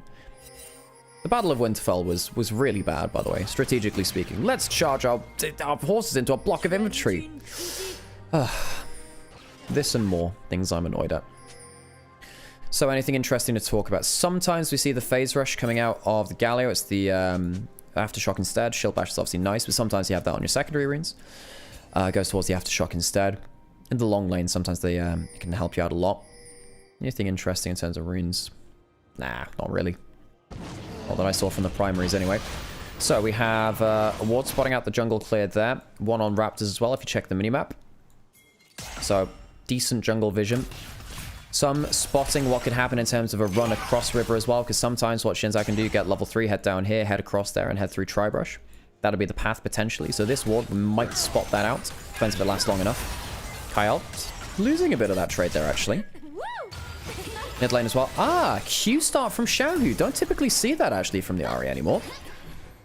Normally you see the W, much more consistent damage at the level 1. The Q can sometimes lose you a lot. And Xiaohu, congratulations. 1,000 games in the LPL. Second most games of all time. Ahead of Rookie. Mako still playing as well. Look how many of these players are still playing. Doomby obviously coming back out of retirement as well. Yagao, the only person in the top 10 who's not currently playing. It's so cool seeing so many of the old players continually put up results over time. Now, Xiaohu's been to Worlds twice in the last 2 years, despite the fact that people were dunking on his individual performance. And yes, he's had ups and downs in that time, but the fact that we get to see him, you know, ply his trade at the top level, so special to me as someone who watched him play his very first games internationally back at MSI 2016. His Lucian mid solo kill onto Faker. One of the very first Lucian mids of all time. Started off the era of Lucian. It was so fun to see. He's kept it up over time. Of course, did that on RNG at 2016 MSI. Anything interesting happening in terms of our lanes? Galio pushing in right now. Once you hit level 4, level 5 of Rumble, then you get multiple points in Flame Spitter and you can push out a lot easier. You get more control of that lane. But for now, you have to just kind of soak up the first few levels. Pantheon clearing towards bot side as a Shinzao. No funny stuff coming in from Tarzan just yet. Both of them heading towards bot side. There is a ward in river. Tien knows about it. Tarzan spotted and we go for our 2v2 in the bot side. Kyle actually was getting headbutted towards Tien. Doesn't have his empowered ability just yet, and that's a problem. Tarzan sees that, takes a very heavy trade. He flashes away now. There's Ignite dropped onto him. As there's a flash away by Air as well. Waver largely coming out worse for wear from that bot side play. Tien, mistake from him not walking up with the empowered ability. If he had the empowered W, I think he'd be able to, or the empowered E, could have disengaged or aggressed a lot easier. There's a comment in Onivia's chat talking about, wow, AL have top lane Galio. Yeah, it's a common matchup into the Rumble because Galio is a good anti-magic damage champion. Gets quite tanky, has a lot of wave clear whilst remaining tanky. And kind of counters the equalizer a little bit because once he puts out his ult, not only is there the big smash on the ground when he comes into play, but also gives you a big magic shield, which is really good versus the equalizer, which does, you know, a lot of magic damage.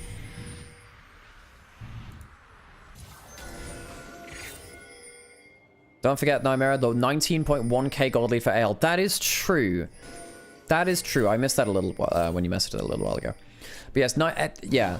AL had almost a 20,000 gold lead in their victory in this, not in the series, but game 2 victory versus FPX. They lost the series, but they did win one game by 19,000 gold.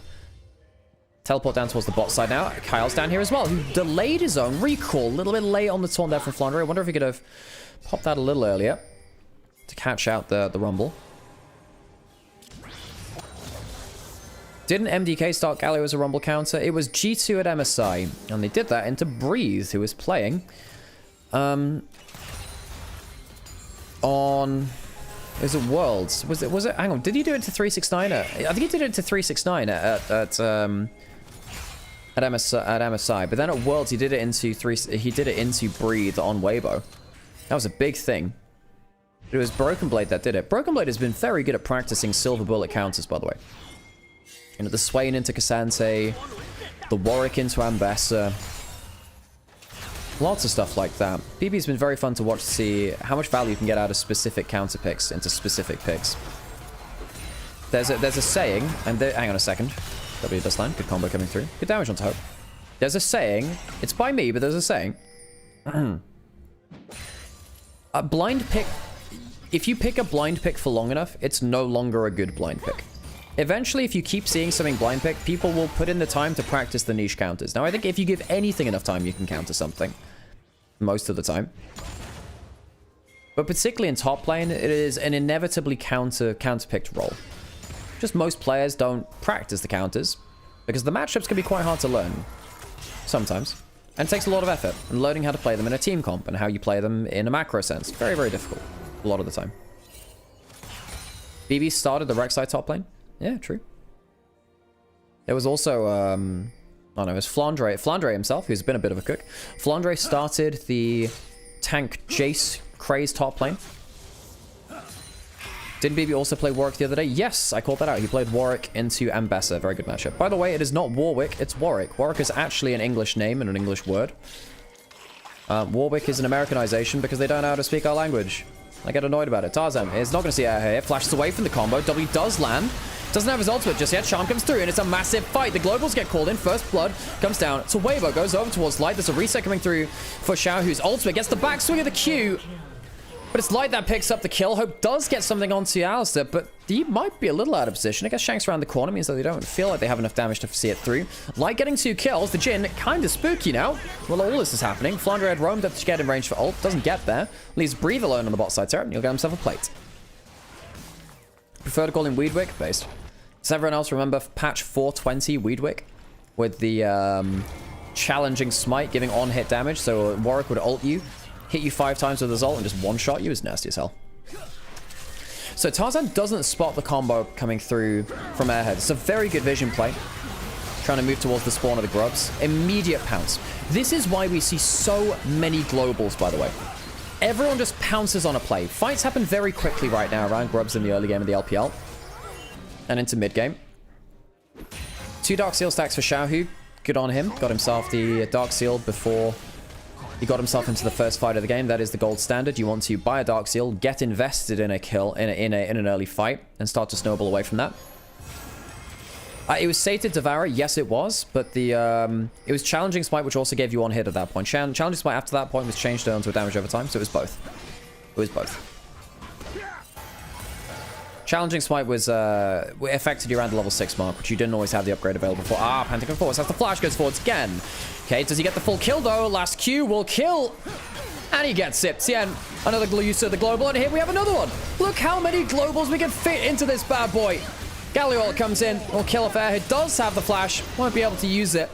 This is why we see so many goddamn globals in the game right now. Someone gets caught out, everyone flies to the occasion. Breathe stuck alone in bot side though. This is a bit of an issue. Breathe, you don't want to give him all that plate gold. Having said, grubs are going to get claimed by anyone's legend on the top side. Get 2 of them right now. Have smite for the last one, so likely to get all 3. Xiaohu did damage, but the eclipse came on from Kyle just before the skill shot hit. Xiaohu did have ult. Could have technically looked for a kill there, I suppose. But not while Shinzao was around.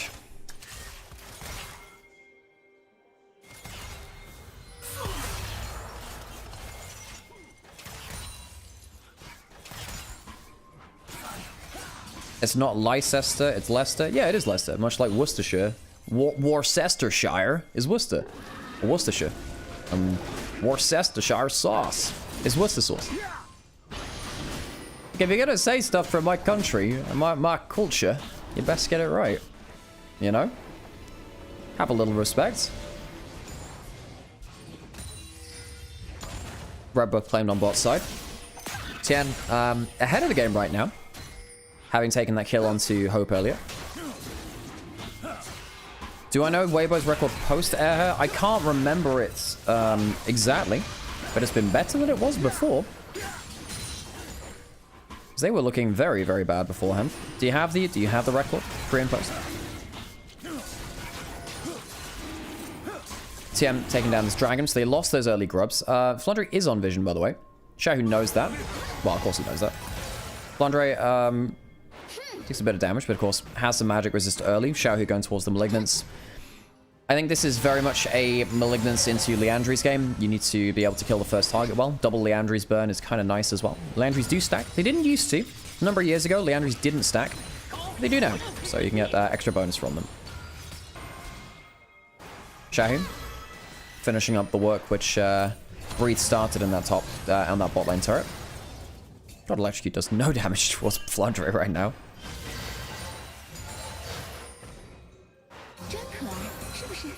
Onion has no business being on pizza. Look, a lot of people do like onion on pizza. Now, I don't, but some people do. I like mushroom on pizza. I don't mind sardines either. They're okay. Light setting on the trap line. Carzel, I do completely agree, by the way. It's a good insight. Globals are the new TP because TP takes too long. It's too slow. I think that's actually... I think that's a very reasonable thing to say. I think that's a good read on that. Why would you wait 6 seconds or whatever to get in? How many seconds it takes you to get into position for a TP, then slowly cast it, when you can immediately fly into a play as a Galio, Talia. Yes, you do have to be out of combat, but then again, you have to do that for the teleport as well. Stuff like the Equalizer as well. Instant follow-up. Galio just, Galio just needs to be on your half of the map. Same with Rumble. The downside of having, the semi-globals is you have to be in position. If you're a pro team, you're expected to do that anyway. Breathe now kept alone under this topside turret. This is likely a death, and Breathe will equalize the wave. So it's no longer the case. Clears out the wave well. One of many reasons why Rumble is such a valued pick right now. Doesn't have the equalize now, though. Needs to be careful on this side of the map. Gets hit by the wind, becomes lightning. Knockup soon to follow. Globals come through. Good solar flare. Here comes the bullet time as well. Decent damage. And while he wasn't the initial target, Tian will very likely go down. And will do. Shanks takes the kill. They were looking for lights. Instead gets TM. Jungler off the table. No objectives to take, but they'll use 4 ultimates rather, and get themselves something from it. Whilst light blurring the flash too, that's definitely something I can use to what's it call it? Punish later.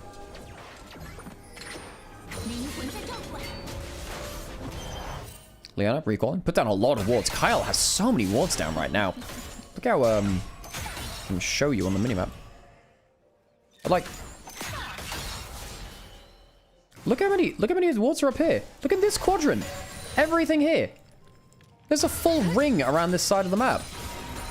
It's like, hang on, wait. Maybe, let's draw a pad now. How many do they have? So they have like They have like a full like pentagram thing going on. Look at this. This is wild stuff, folks. I think that Kyle has actually been just inducted into a demon summoning circle. This is not okay. There is something deeply unserious about what's happening on the minimap there. I do think that Ehe and Kyle may have just been summoning demons on the top side. I say that's both opposing sports. Is anyone's legend. Anyone's legends, more like anyone's what's a demonic name? Anyone's Lazarus. That's not true. Lazarus is not a demon. Demon. It's not a demon.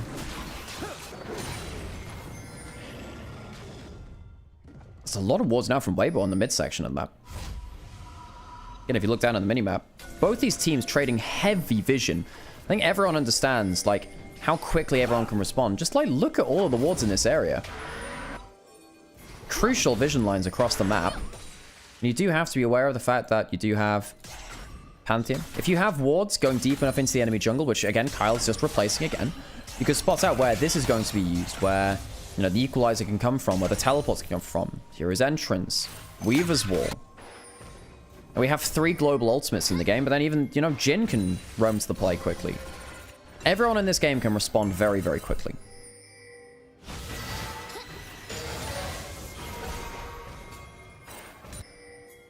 Anyone's Lucifer. Exactly. How did I forget about Lucifer? Oh, man. Common misconception, by the way. He doesn't rule hell. He's just one of the other prisoners and one of the inmates in there. Landre could get the taunt out of the brush. That's the W in there. Gets the double smash combo. Half the HP gone from Rumble. Was one of the annoying things about Rumble is that, not Rumble, again, about Galio, is that his smash does a lot of damage based on magic resist. Tarzan going forwards. Does have his ultimate. See a little bit of Fred Shahu. Kyle coming through. Globals coming through again. A double teleport. We have 3 globals coming to the play. Bullet time comes through. And again, the fight really explodes. The 4th global used from short range. Xiaohu trying to flash forward. Finishing off a kill onto Kyle. Trying to get the full kill. And he does. Currently fighting a 1-for-1. Jungle for support. Tian down. Xiaohu can maybe look for another angle. Needs to be careful here. We'll get over the wall. Ends up being a 1-for-1. But how many things were just used there? Xiaohu, buddy, you got to be careful. Flicking around the side. I believe that was actually a blind combo, by the way, from Shanks. Gets that away from it. Bloody game. Fast pace. And while the kills aren't that high, the actual amount of fights is. So I say bloody in the sense that people are fighting a lot. Herald's going to go over to the side of AL. They'll get themselves their 2nd objective of the game alongside the grubs earlier. Weibo, they're going to go down towards the dragon instead. Dragon stacking. So AL have 3 grubs. They have the Herald. They have quick pushing power. Tian is alive and he'll be able to join the dragon take on the bot side. Will there be a contest? Well, AL just use all of their ultimates. Seems unlikely.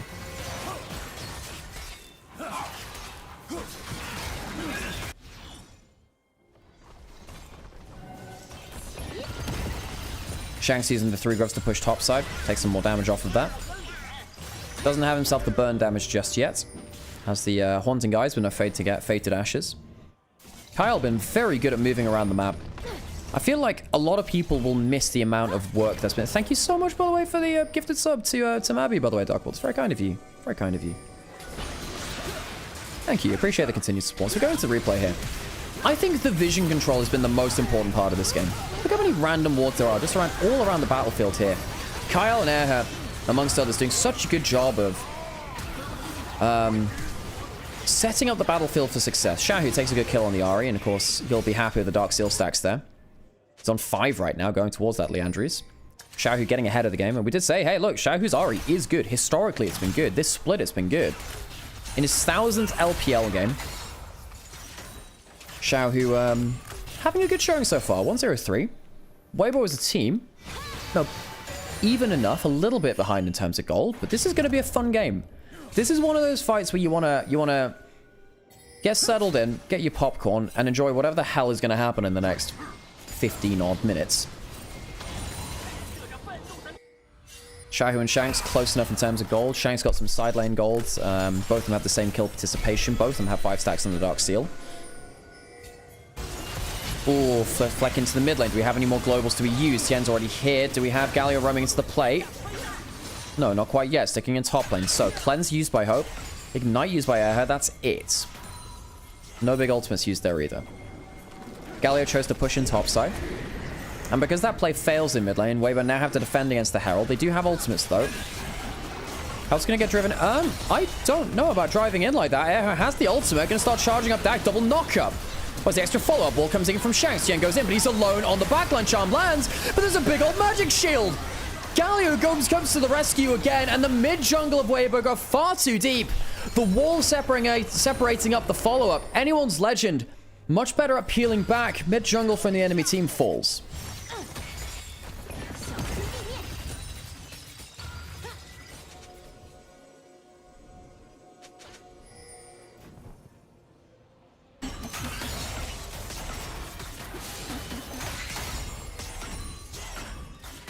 Now, enjoy it. I know what you're going for with the with the message, by the way. I just know if I allow that term, other people will not use that well. So Air actually gets a clean combo onto Hope in mid lane. Cleanse, Ignite after, get some good damage.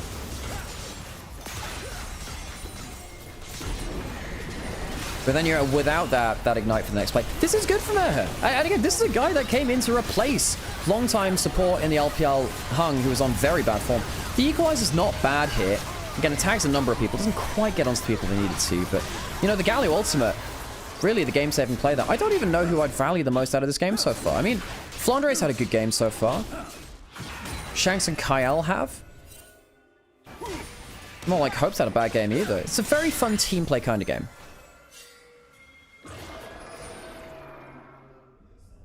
How does Weibo win versus AL draft?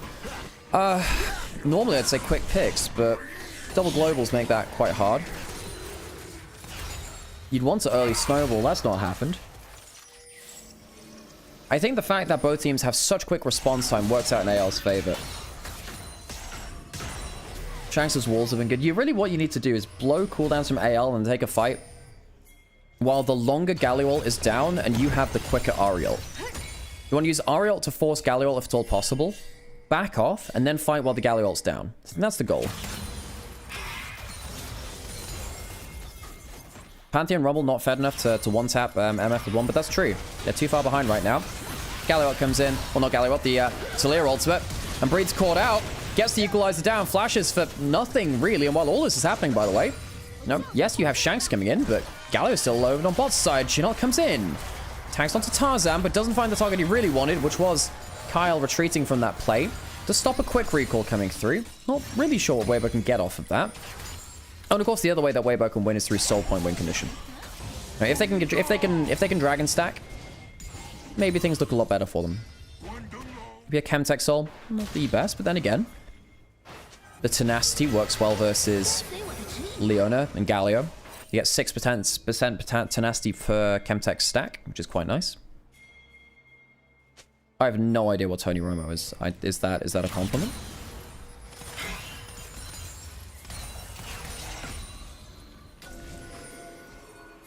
American football quarterback. I don't know if that's a good thing, but hey, cool. Alright, knocked up onto Kyle. W misses from Tarzan. Dragon spawning. Weibo would really like this dragon, but can they get it? Light doesn't have it all. That's actually quite a big damage tool. No equalizer either.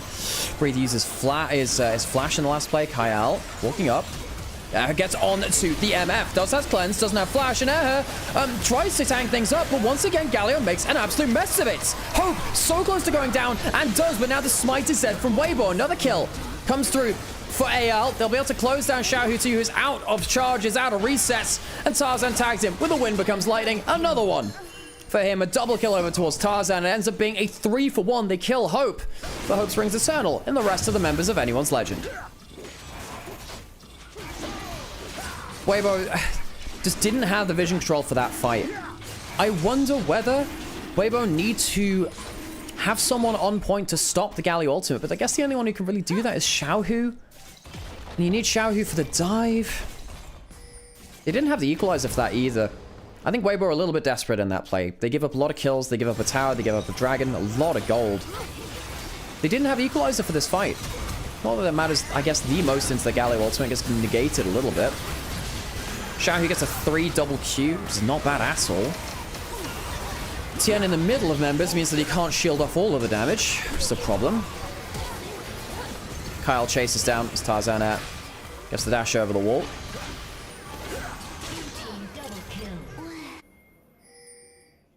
Hope carried that fight, not gonna lie. They used everything on him, true. I mean, they did use everything on him. In terms of carried, not sure that's the word I'd say. I think once again, Flandre has been absolutely insane on this Galio. This Galio has been fantastic. I also think Tarzan's been very good outside of an early mistake on the Xin Zhao. It's been very, very good. Weibo, I find it hard to believe they can win this game now. I find it very hard to believe they can win this game. Atakan's going to go down, add insult to injury. Breathe will take tower on the bot side. Weibo's first turret of the game. Hale already took 3 before this. All out of turrets. Atakan goes down. Alright, Weibo. You're going to have to use the smoke and mirrors, and it's really hard to do that. Maybe they have to hit the source of the global. I wonder if they have to try and catch Flandre out of position. Even though he's tanky, say, look, anyone else we pick is going to get a Galio ult on their head. Let's kill the Galio.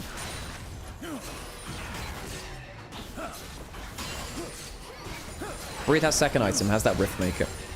Helps him in the 1v1 versus the Galio, but Galio's has so much kill participation that, doesn't feel that likely that he's going to be winning through the side lanes. Is it Tarzan being good or Xin being a very strong champion? Both. Anyone's legend were first picking Xin Zhao for Tarzan at points, actually. This time was the first pick Talia. I think Talia is also very strong. I mean, AL played very well around both their globals. It's not just the Galio ultimate. Shanks getting great angles very, very quickly into these fights. I feel like LPL, a lot of the tier list of the top teams right now is how well do you play with and against globals. A team like IG, one of the reasons why that's -1, you missed the cannon there. One of the reasons I don't rate IG that highly right now is that they don't know how to deal with globals. Even against WE, a team which is, I would say, mid-table ascend, right? Maybe mid to low table. We'll see where they peak.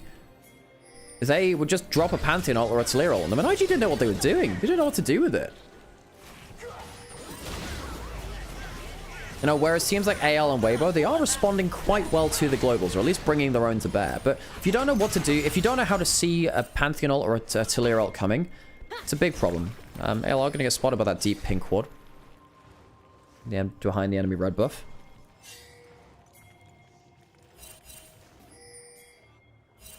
Two minutes till dragon. What's the play, Weibo? You have to do something. You are passively losing the game now.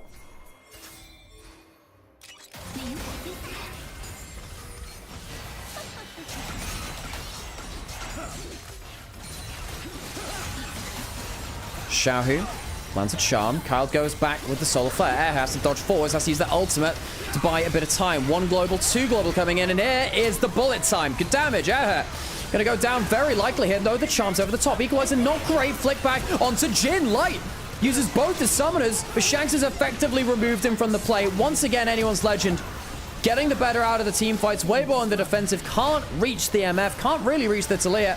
Xiaohu will go down to a smash, and the fourth shot, not even finding its mark. Weibo lose 4 members and don't take a single in return.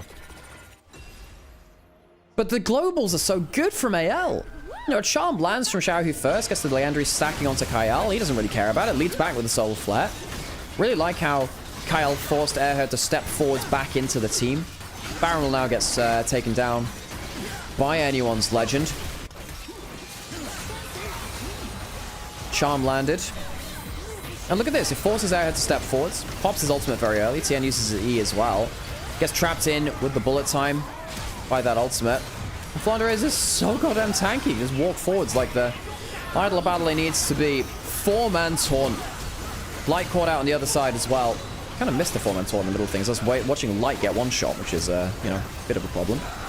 Good shove back afterwards. This is a very good team play game from Anyone's Legend. Looking much better than he did before. Much better.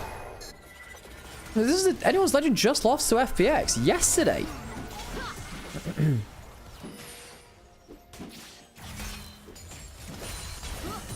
Weibo's comp is just really weak if it's not even or ahead. Not a lot of consistent damage. They do have... they have 4 damage sources, because Pantheon also counts towards that too. So their overall level of damage is okay if they're all hitting someone, but like everyone is behind. Like no comp looks good when you're 2,000 gold behind in almost every roll.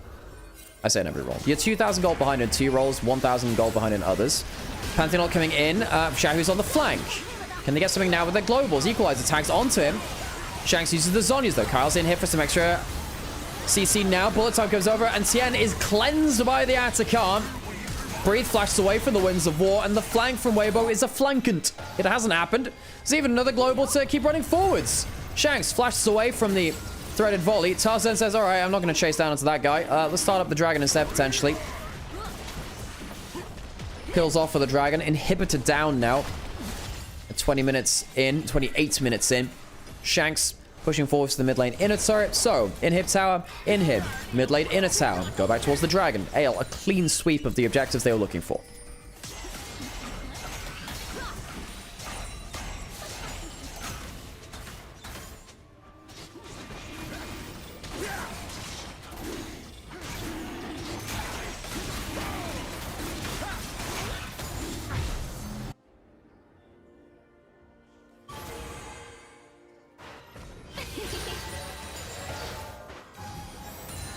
Well, if it wasn't difficult before, it is now. 10,000 gold lead. Anyone's Legend have no deaths on their mid laner, who has been doing, frankly, obscene things with the wall and the combos. Very good Taliyah game. First pick Taliyah, alongside the other global of the Galio, has been very hard to deal with. It feels like, again, I've said this an awful lot. Xiaohu playing around vision here, by the way, because that wall does hide you from the wave.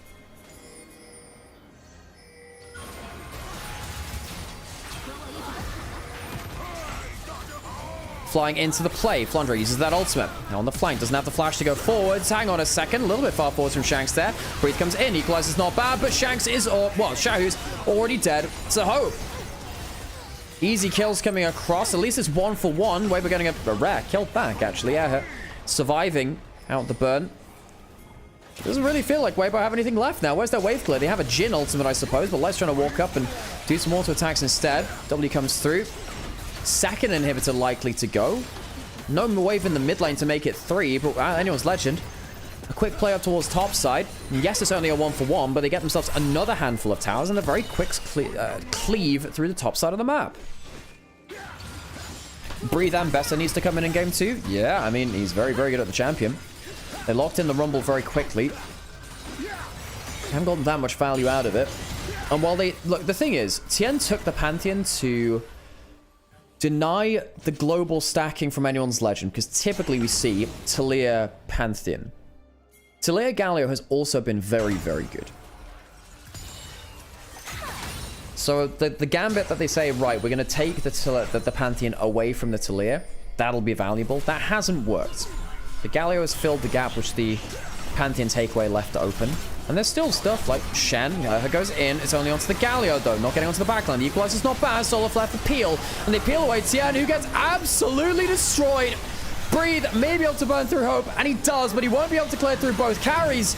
as the Galliwell is still in hand. They still have it. And 1 or 2 smashes later, and Weibo's bones shatter. Triple kill to Tarzan, as he had a statue drop on top of his head to bring in the reinforcements he needed.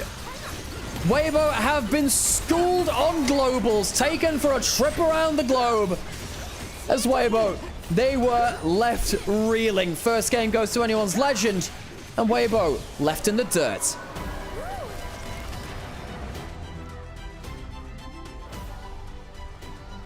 Or you can go to something like a Blitzcrank and cancel the Enchanter.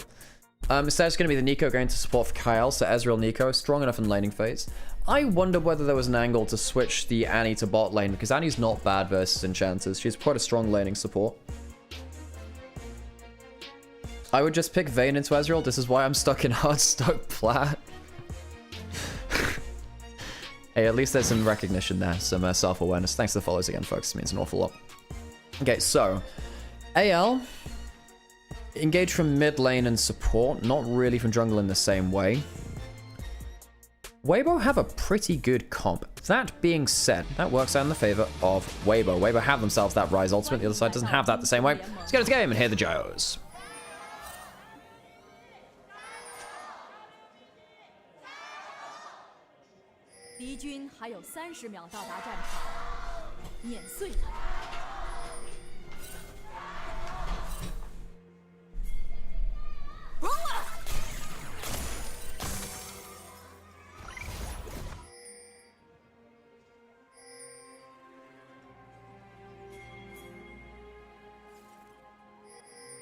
I've finished drinking some caffeine, folks. I hope you're proud of me.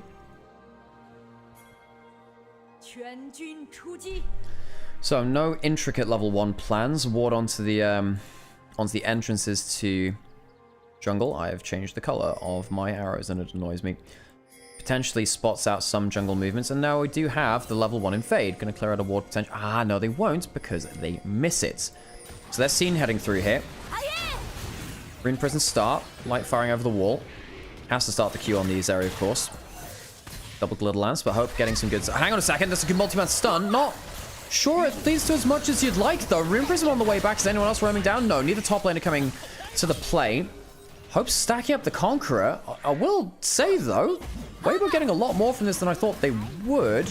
Shanks uses the flash. Hope uses the flash. Kyle does too. There's triple summoners used. Tarzan... Is he going to get the full level 2 off of this? That changes things if he does. Glitterlance comes over. Hang on a second. Hope's in a bit of trouble. Has the barrier. Has the Conqueror stacked, though. Tarzan coming over. The wall hits the level 2 off the Raptors. And maybe we do have a bit more at the level 1 than we first thought. That being said, AL, they get level 2 on their jungler first. They use Tarzan's flash. They use Shanks' flash. They use Hope's. I mean, not Hope's. We have that's gone. That's gone. These are gone. That's gone. That's a whole lot of stuff. It's a whole lot of stuff on the other side. You do have Light and Air here, both losing some of their summoners as well.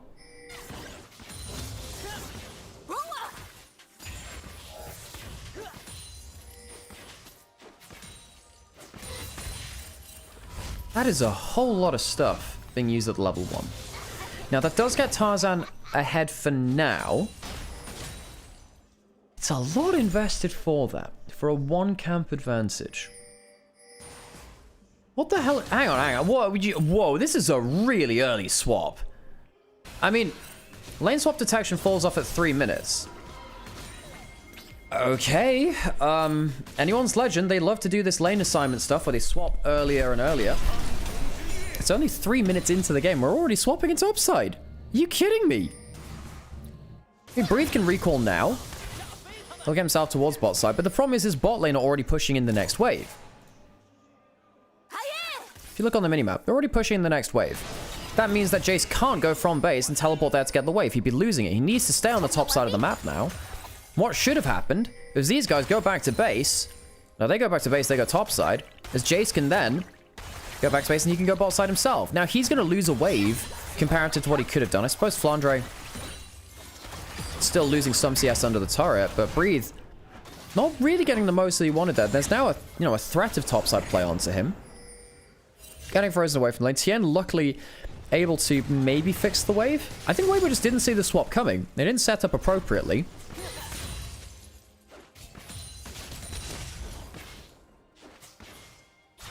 Like, Gwen is happier in the 2v1 than I think Jace is getting pushed up like this. The fact that Breathe doesn't prep his wave is a problem.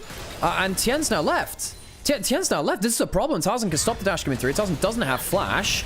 Uses the W for the movement speed. Phase Rush comes up. But the problem is now Breathe has been forced away from the wave. If you look back at the wave state, it is still pretty much frozen out. Tien wasn't here on top side. Breathe doesn't lose his flash, but he's not getting access to XP, not getting access to gold. Gwen on the other side at least managed to pick up the wave under turret. That's not going to be the same for Breathe here. Tien's going to get himself what Scuttles, so it's 1-for-1 in Scuttles.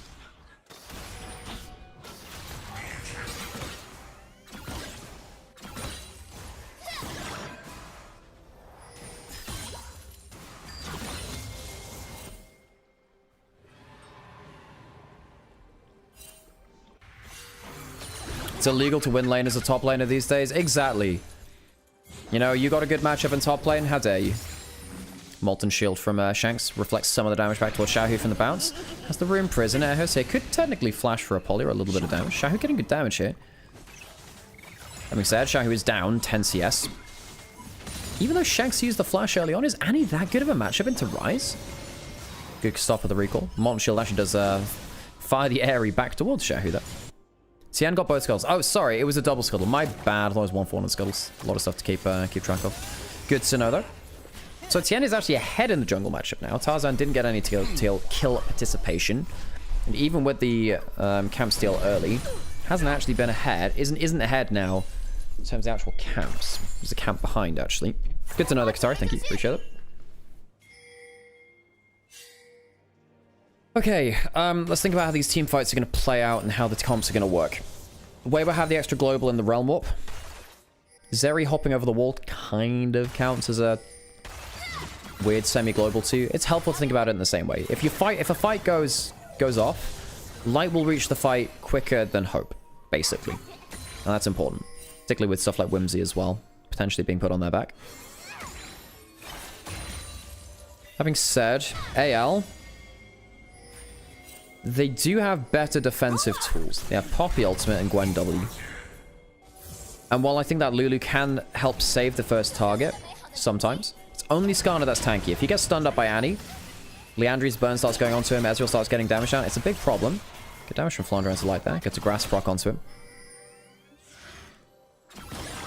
Grass helpful to make Gwen a bit more survivable. The idea is that Gwen has so much damage anyway, you don't necessarily need the Conqueror to overload on that. Instead, you just need to stay alive and survive the early game well enough that you can get to the point where you can do that damage.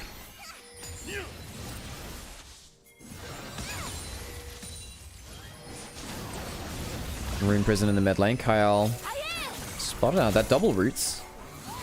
Does increase in root duration when you're when you hit a target through another one. So Xiaohu got rooted for a bit longer there. Tianon's top scuttle again, continuing to get pretty far ahead in this matchup. I mean, the first pick Skarner, we thought it was a bit of an overinvestment. Doing okay here. The smite goes through from Tarzan, though. Maybe things can change. Goes into the wall. That's a hell of a wall stun. Not sure how that one lands. Teleport coming through. Tarzan. What? The Annie. The Tibbers. The 3-man stun.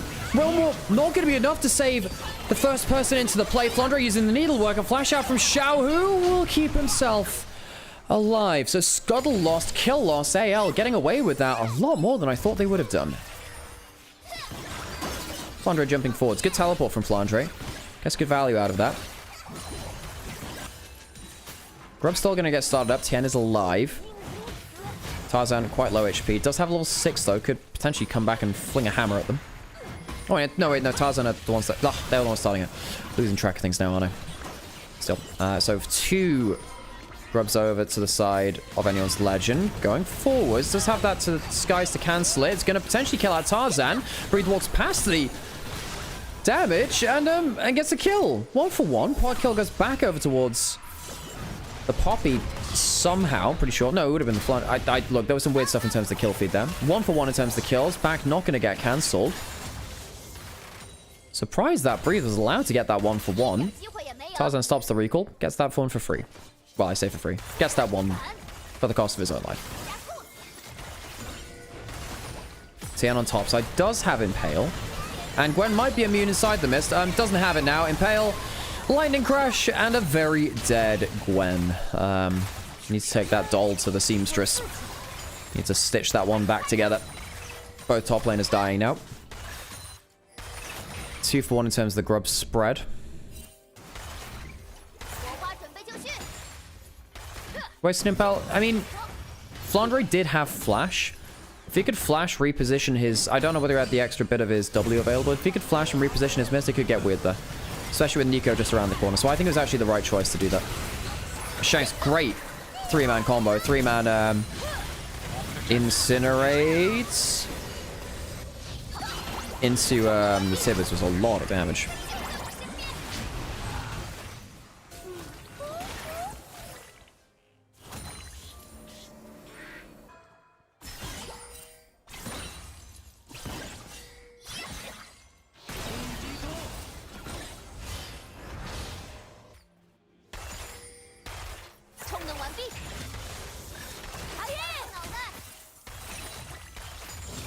Even gold in the early game. No one's got anything towards the feats of strength yet, so that's still to be decided.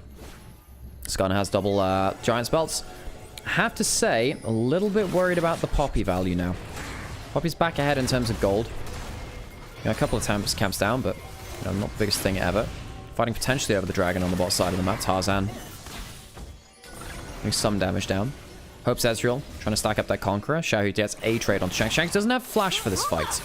Root lands, decent damage on Tien there, actually. Nico early damage, nasty. Conqueror continued to get stacked up from Hope. Dodges down the glitter lands. Xiaohu. Gets Tibbers. That could be a bit of an issue. He doesn't have the flash. And Xiaohu, my dude, you can't be that far away from your team. Tien gets caught up by another root too. Kyle doesn't have the ult to follow up with a flash. Tien had the flash to escape anyway.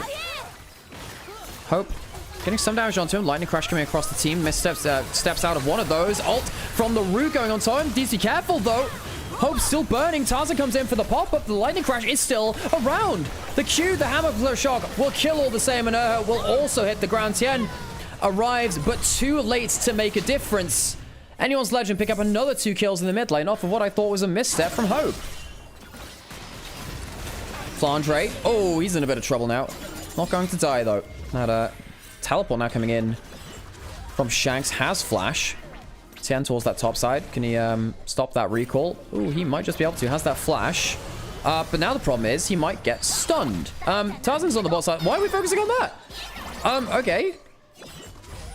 Tarzan's still farming, I guess. I guess something was said on the Chinese broadcast side of things. We want to see things. Flandre, you ever gonna let this man go back home? Really? You ever gonna let him go back home? Tien has no flash now, by the way. Shanks does. So Tien forced back into his own jungle again. Now we have a teleport back to the other side of the map from Flandre. Shanks teleported top side to protect Flandre. Flandre recalls, finally. Gets himself back towards the bot side of the map. Farming 3 waves.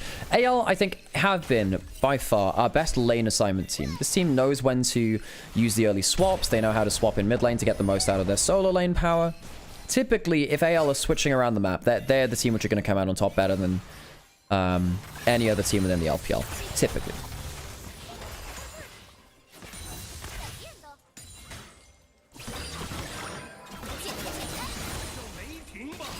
This will be a late soul, which benefits the scaling Ezreal. Scaling well, but Weibo. I mean, yes, they do have the Zeri Lulu. They do have Rise. Yeah, they do have that, but there is Gwen on the other side. I think Annie's not bad versus this team either, by the way. Annie in late game can one-shot the Zeri, even 3 Lulu bits. They don't have an exhaust.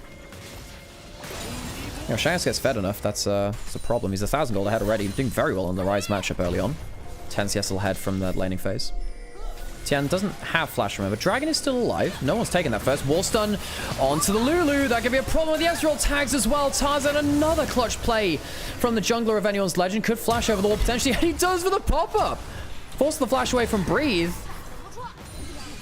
And anyone's legend walk away with another quick kill. The picks are working in the favor of anyone's legend, which is very surprising given the fact that Lulu's on Weibo's team.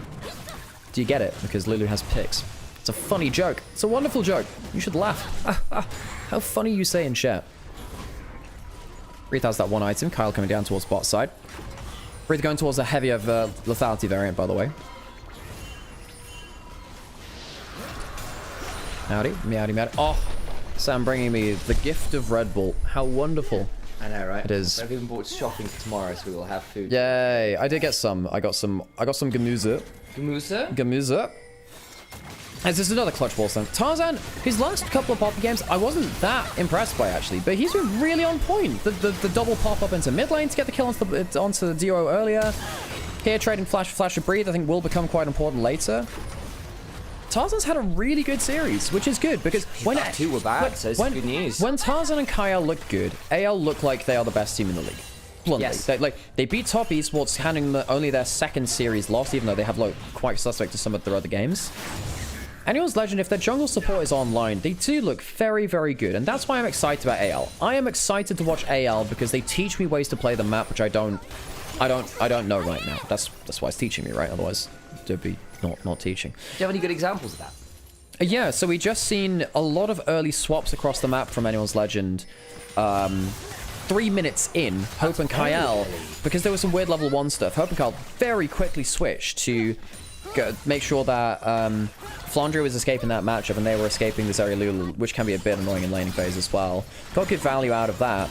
And just the way that Tarzan has looked for plays in kind of like this more of a kind of split map, very quick swap state. It's been really good to watch too. But that's the big thing. The early swaps on the new patch are really important to watch, and AL seems to have gotten a better understanding of that early onto the patch cycle than most of our other teams in the world. I think you can definitely catch teams a little bit that get lost on the tempo check, right? It's like, okay, where are you on the map at this given moment? Have you reset correctly?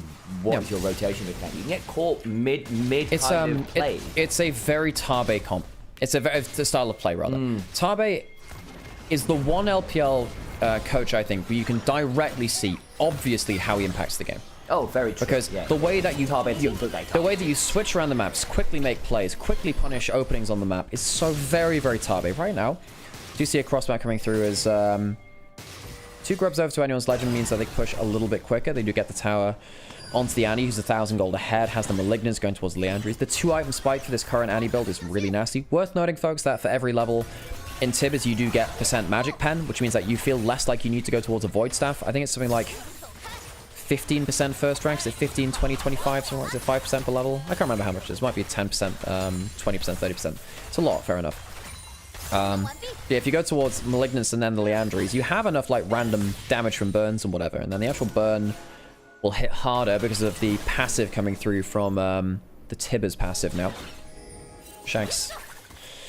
See what he can do with that. He hasn't got a second item just yet. Could actually set Ezreal's, by the way. I don't think I've seen Hope miss one just yet. He's a real powerful, very powerful. Hope, one of the 2 oldest. Hang on a second. Good stun on the trigger. Good wave clearer there too. Gets under over half the HP because the tower shot came through on that stun too. Through the Merc Treads, quite nasty. Roots onto Tien, takes some damage. Herald put into mid lane. 2 grubs to push this with. No might spawning from that one. We'll charge in towards that turret. So 2/3 of the HP down now. While this is happening, going on bot side, Breathe is getting a lot of gold, but Flandre has Demolish, is a Gwen, using that E on the tower. So it will be a 1-for-1 turret trade cross map. First turret doesn't actually matter in terms of, well, we had that before, right? But it doesn't matter in terms of the feats of strength. AL got them from kills and from objectives. So they'll have that extra bit of value, and because most people have got their tier 2 boots now, will be quite impactful. Underestimated Annie does. Annie builds turrets. Annie's got a lot more power in a regular combo now than her ultimate. I think basically, I think the decision by Riot was there's too much power budget in Tibbers. We have to move it elsewhere because the flash bear stun is just very silly.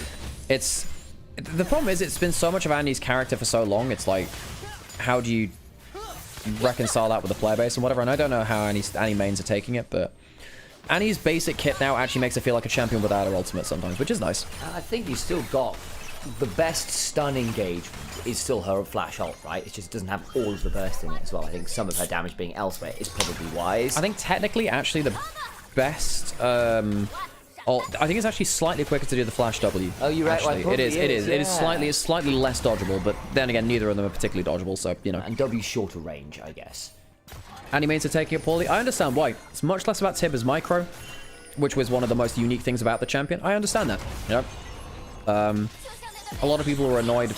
Stuff like a bunch of champions which changed a lot. Aurelion Sol, Aatrox, and while the reworks might be popular, it doesn't mean that the original fan base wouldn't wish they had their version of the champion back. And I do understand that. Shanks. You go. It was a really good conversation. There is a fight happening. There is. I was like, you're getting in here. Shanks has got a stunning set, does land the tips, doesn't even use stuff. Oh, bloody hell, he's just gone. He's just disappeared. Pop busts him in as well. Shanks gets some extra damage down. Another quick kill. It's only the one worth noting, but that will open up the mid lane turret. You don't have the wild growth or shields now. Extra auto attack on turret, some damage onto there. Pretty sure this should open it up in the next wave or so. Dragon available. I suppose that's a lot of cooldowns used by anyone's legend, but it's not like he didn't use. Just talking about flash W angles, and what do we see? Yeah. Great flash W from Shanks. Well, he didn't even flash in for that. He didn't need to. He found the W out of fog of war and then flashed afterwards. Cooldown. Hang on a second. Teleport from Xiaohu up towards top side for reasons. Trying to split the map. Flandre using the needlework to clear out that wave well.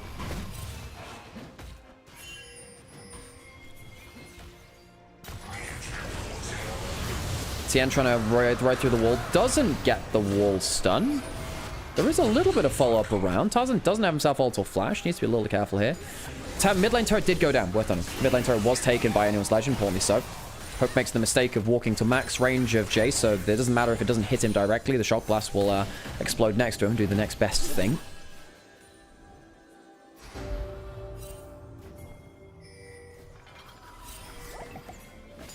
The only one who could carry besides Light is Xiaohu, and he picked Rise. What is Coach doing? I mean, Rise is Xiaohu's Rise has been very good in the past.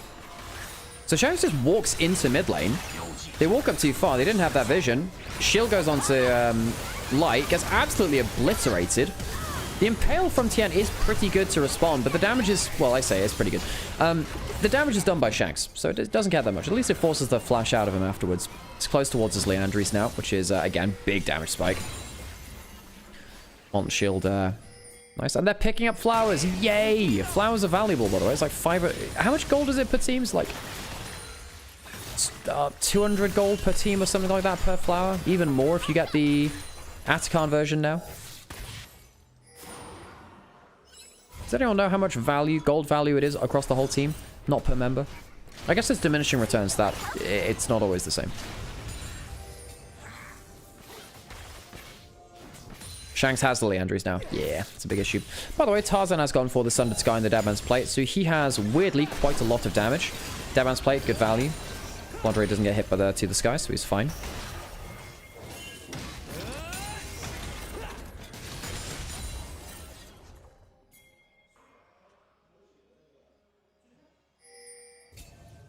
How come no one built Iceborne on Ezreal anymore? Oh, good Wallstone from Tarzan again. Good damage. Takes half the HP from Breathe in just one combo. Breathe does have flash. Cal's coming through. Can he get the flash? No. Chooses not to use it. He's trying to catch up to the scale. And Breathe actually makes it out alive. Tien does have flash. We'll have to use that too. Breathe making it out without using the flash is a hell of a win, though, for Weibo. Considering how much damage Tarzan did there, we just thought about, hey, by the way, Sundered Sky, Deadman's Plate. It's a lot of damage, by the way. Get shown exactly why that.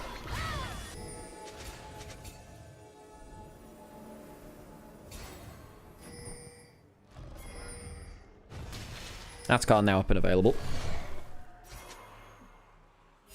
Yeah, Iceborne Gauntlet doesn't give AD anymore, does it? Pretty sure. Because it used to give you like a lot of good stats for very, very cheap. Because it was something like 2,600 gold, I think, for a while. This is very, very cheap. New Iceborne is, you know, it's not like that anymore. Bring back Divine Sunder. Oh, it was broke the meta so bad. Tank players hated that item so much. Wukong players loved it, of course. Viego as well. You can still get Divine Sunder on Arena mode, of course.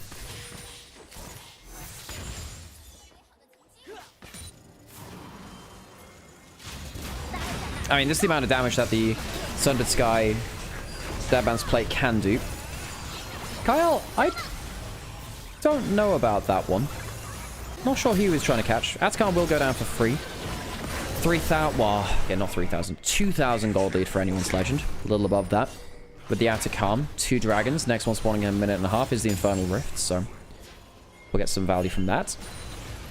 Atacon has increased the value of the flowers, and they'll have 30 of them. So they get a bunch of XP, some Adaptive Force too. Gale Force Eye was fun. Gale Force Eye was very fun.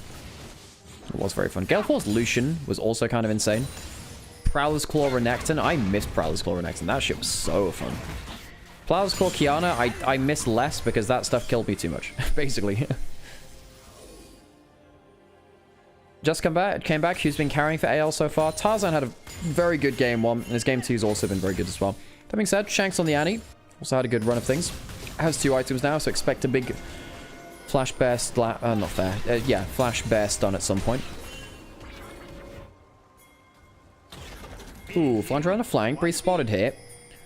Ah, they're way too far up. They're putting blue trinkets in. They just didn't spot him in the brush. Wall stun onto this support. And he's been caught out a few too many times on the Lulu.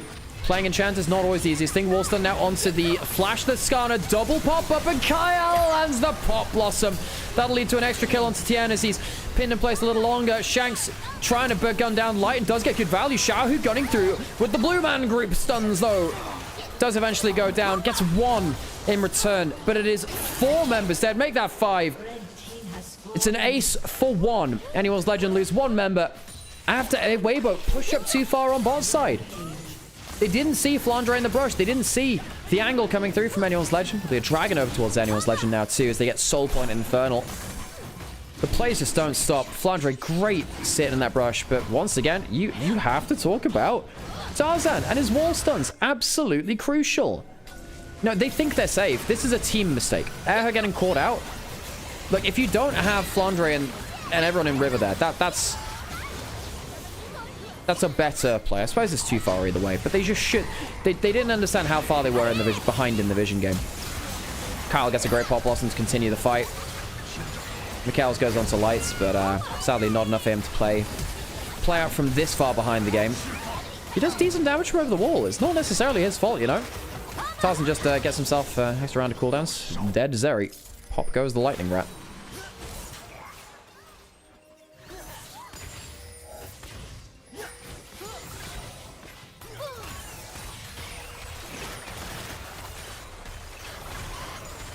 Gold lead now, 4,000 just above. 2.5 item spikes for everyone, including jungle, of course. Almost a 2,000 gold lead in jungle. Tarzan looks like he's going towards the Unending Despair for a bit of healing. Does get some value out of the HP he's already built up from Sundered Sky and Deadman's Plate, both for good HP items.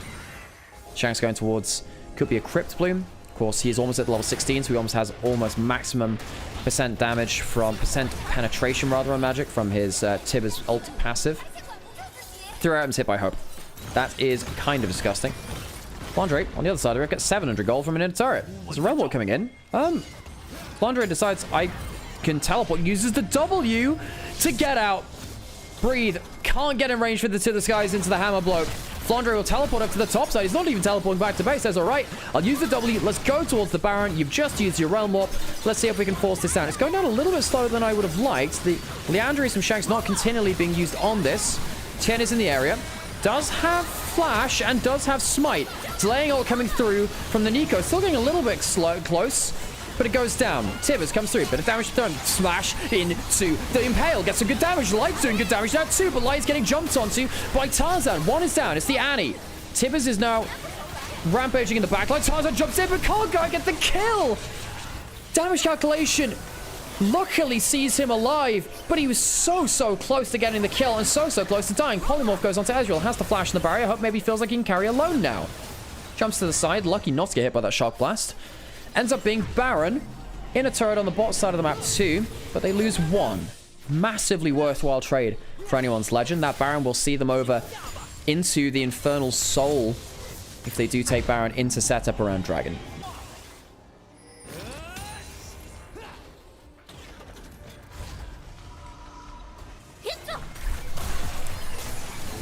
So, Poppy ult, not good from Tarzan. So big ult used from Kyle, used onto one person in the front line too, just trying to secure the actual objective itself. It's a good flash impale from Tien. That potentially saves them the game and saves them the fight here. They'll feel a little bit hard done by that it was only the 1 kill, actually. Xiaohu gets some decent damage too. Ah, so close to the wall stump. Game of inches it is sometimes, and you fight for the extra centimeter one way or the other. Pushing in across the map now, Anyone's Legend will want to get the most out of this Baron buff. Weibo, if they can get an engage like now, maybe they can stop the Baron buff doing too much damage. It's not a big Baron power play, it's beneath 1,000 right now. Can they find an engage? They don't have big flashes. Light's about to get his back up. They have a Mikhail Scimitar and a Mikhail's, by the way. So many cleanses. Can get himself out of the... I don't know, what can he get himself out of? I don't really feel like you needed that many cleanses, did you? The double cleanse? Suppose onto Tibbers and the wall stun. Potentially onto Nico as well, but still, if it delays something like a Lord Dominus Regards for the armor stacking, which might come in from Tarzan at some point, and then, of course, something like an Infinity Edge 2 might be a mistake from Lights. Drops his DPS quad. That's a very fast clone. What the hell? What the hell? Minute until Dragon spawns. Again, anyone's legend not really getting that much out of the Baron buff, but you do get control on the bot side of the map. That's the big thing.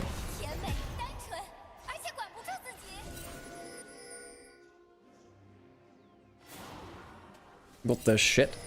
Crafted what the what?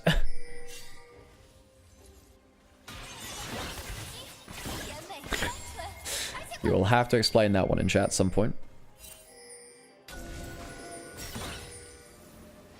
Flandre, even in gold after being very far behind in the Jace matchup. Flandre dips out of that Q coming in. Doesn't stop the Realm Warp. A little bit risky here from Flandre. Couple of seconds until the Dragon spawns. Wall stun onto the Jace, but the Impale follows. Kyle does get 2, but not more. Light gets the free hit now. There's a lot of cooldowns not used onto the Zeri. Shanks doesn't have his stun right now, but does get 2, man, with the Annie Tibbers. Kyle not able to save him.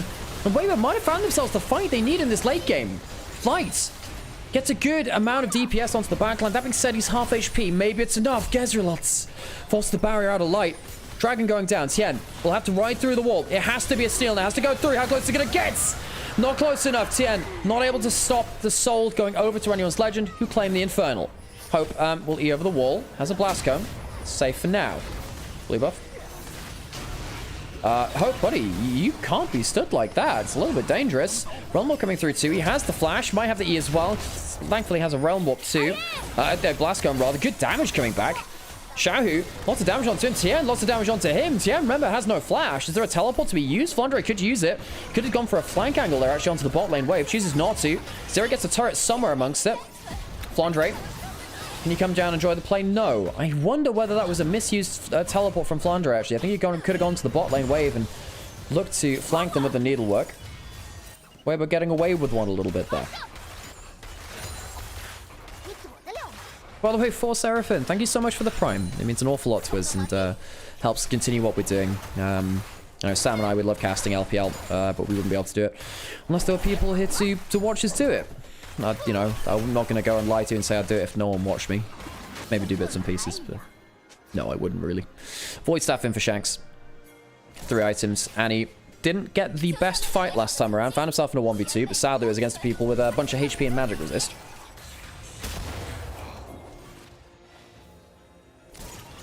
He does have a lot of % magic pen, but still does stop a little bit of that damage coming through from the Annie. You get, what is it, 40? Is it 40% pen from magic from Void Staff, or is it 45%? It's a lot. And then you get, it's an extra 20%, 25% from I can't remember what they nerfed it to now from Annie's Tibbers passive. So you get like 60% pen or something. It's insane how much pen you get from Annie. Don't need flat pen anymore on this champion. You get a little bit from the Malignants, I suppose.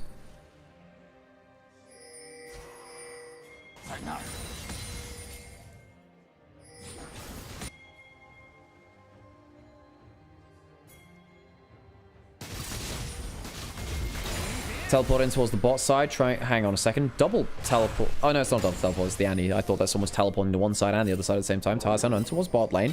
And he's coming through. Walston does come in as Breathe should have walked a little further away from the wall. There's a lot of % pen. Tibbers is dropped. Make sure there is no chance of a turnaround. Shanks keeps himself nice and healthy from that. Baron is spawning. Can Weibo stick around and do that much around top side?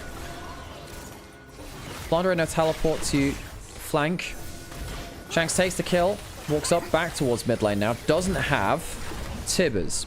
Does have his flash off cooldown, of course. Not flash. Does have his stun on stun prepared. Now not getting that one. Ezreal good there. 3-man ult. Damage onto him. Echo taking so much damage from that. The Shojin fully stacked up before that one landed, when it was doing like an extra 12% damage or however much it is.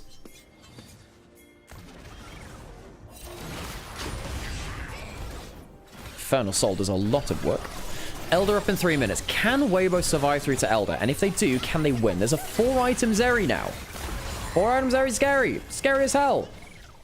Might be able to do something. Maybe, maybe. Shanks has flash. I think AL would rather finish things around the Baron. Realm Warp used to check vision on that. That's a tool down. Hope hit by a shock blast. Cut coming through. Gets one man. It's on to Xiao, who doesn't have the flash. Uses his Onis, but he's caught out. Air has some wild growth to use on someone, but might be forced to use it on himself. He's walked too far forwards. The Lulu has been picked up again.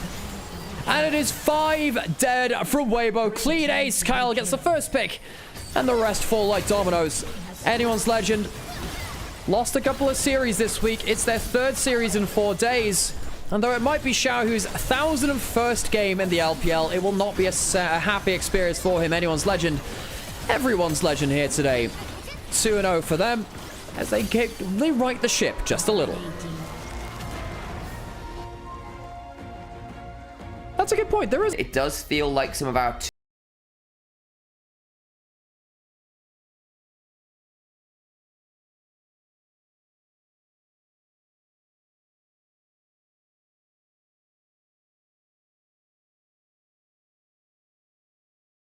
from WE to set up for a Viego resetting. Basically, Talia and Galio will permanently have Monkey on a second monitor, and wherever he goes, they will follow with the R button. That's the plan. Get Viego a reset and roll from there. BLG, very strong skirmishing. If they can turn up to a team fight and land Pop Blossom and Equalizer, get Shins out, Silas involved, scary. And WE don't get their initial reset, things get tricky. Double circle, double Galliwell. Oh yes, all the time. Joke. And get ourselves ready for the Rift. Crowds yell at me. 欢迎来到英雄联盟。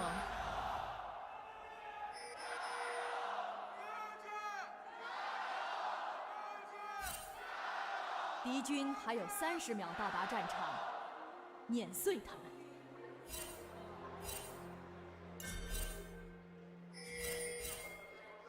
Okay, gyros are over. Are we getting anything weird at the level 1? Vampire's hanging around in mid-bush. Might go for a ward here somewhere.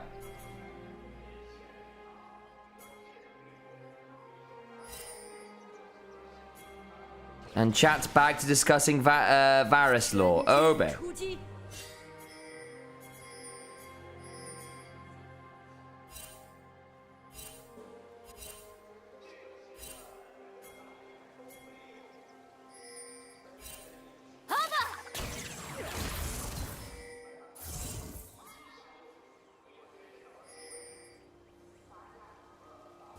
Well, I'm about to have a bad birthday to Vampire. Is it On's birthday today? Oh my days. Happy birthday, On.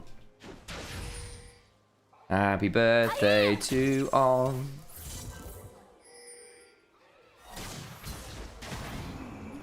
Nico versus Nautilus. Game 1. Happy birthday, dear On. Happy birthday to you.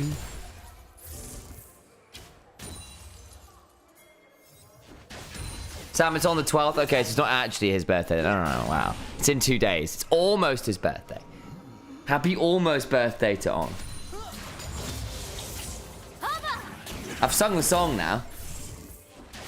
Doesn't get it twice. Maybe he does.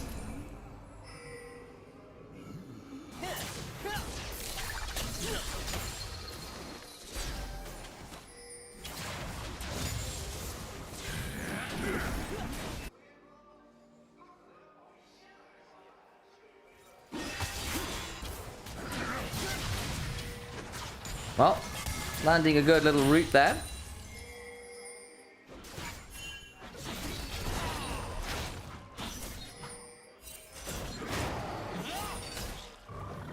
Going for this double camp stuff. Good work from Monkey, landing the Q through multiple things.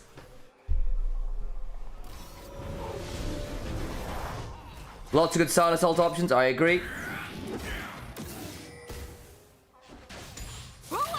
I think every ult has value here this game for Knight. And Knight Silas, one of the very best in the world. I still remember, was it a 9 rotation team fight he went through at Worlds? I seem to recall it being 9 full Silas rotations. It was pretty obscene.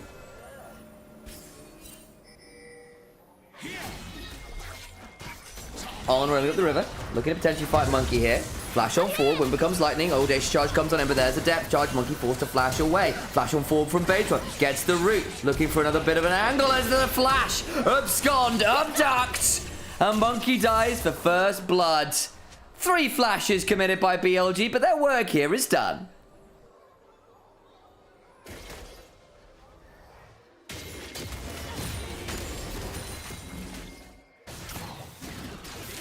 I remember a heroic base defense from Knight Silas. Yeah, there will be a few of those over the years. I have no doubt. It is one of his most iconic champions. And Beatron gets the other Scuttle Crab. They really want to fight for that. Knight's roaming on in. When's the chain lash? Does he want to throw it out? No, he doesn't. At least Monkey got Scuttle. Yeah, exactly. And honestly, he thought that was fine. He had the vampire roaming with him. He had the harrowed path.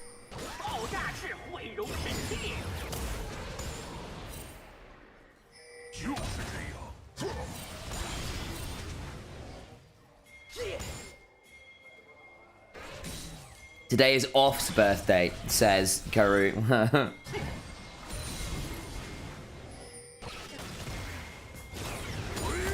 Yeah, but W don't have the early game brawn to have laners roaming this early. Yeah, there's some truth to that. Either way, really good punish on the Scuttle Crab there. It's not quite the era of fist fighting at Scuttle Crab at 3 minutes that we used to have not so long ago. God bless Steel versus Blabber. 2021 Worlds? Was it 2020? It was 21 Worlds.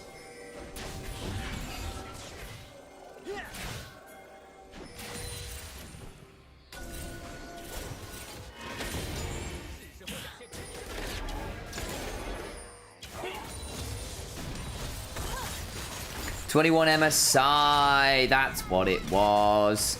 Thank you, Alex. Encyclopedic knowledge of LJL things from years 2020 through about 2023. Cube eats a bit of electro harpoon damage. Down about 10 CS here. I choose to believe Nymaera is only in this chat and therefore proving it to be the best chat. Look, I love all of my chats equally. Hecarim Udir full clear into double ruby crystal Karzal. Oh my days, you're so right. What a time that was. Tank Hecarim.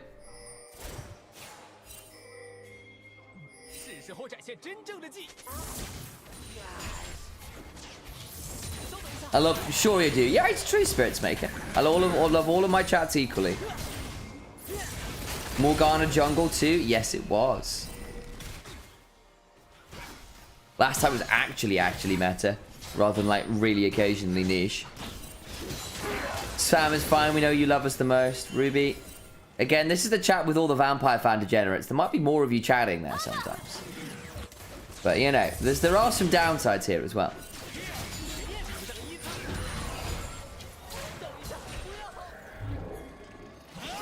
Cynical with the multi-layered stream option plan between which day of the week it is. Lands a root. That's a big chunk though back onto On, and yeah, that one was a bit bold, but BLG could have come in and fight this. WE get the kill, but now the equalizer's coming on down. Hero's entrance comes on in. Monkey in danger. Root onto Beatron, who does kill off Monkey. Smites to get that one. The Crescent Guard after. Taeyun might die here as well, and they've got invading for the blue buff and just found Pain and Fury. On dies early, and BLG go, oh no, none of that.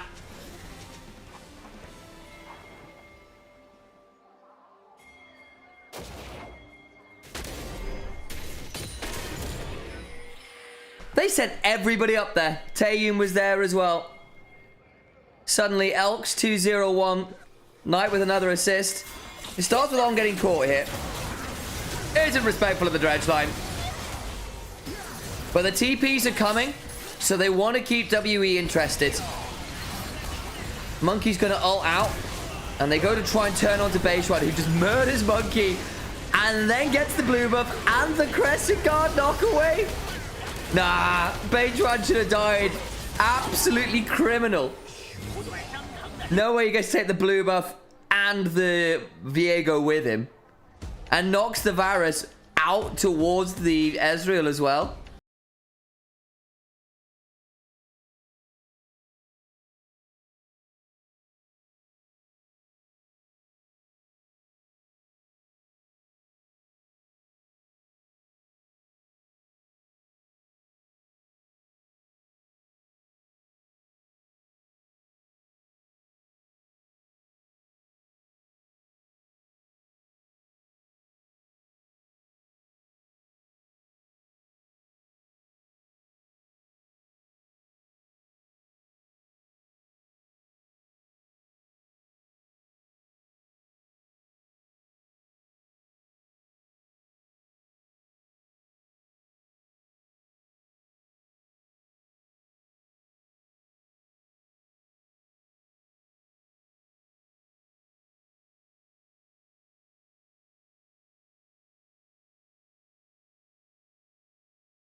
No. It's just my notes. Sorry. Yeah, so. Go forth and pause trivia. Okay, so we shall do this. The text source for this, by the way, is the 5s right on the top here. There are 7 out of 10 LPL players. Oh, we're back in the... that's annoying. Okay, we'll have to do that next time then. But yes, that's one. Gotcha now. Alan's keeping an eye on us. Yeah. Righty then. Back to live we go. Gold needs to be found on the BLG side. In a shock to no one after that game state. Dragon started by WE. No flash on Cube, Taeyun. No ult on Monkey.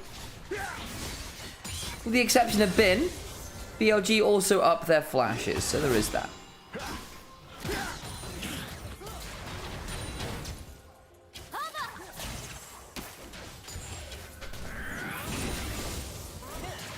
Bin winning in a counter matchup. Currently 1-0-3, up some CS. That's a little rough.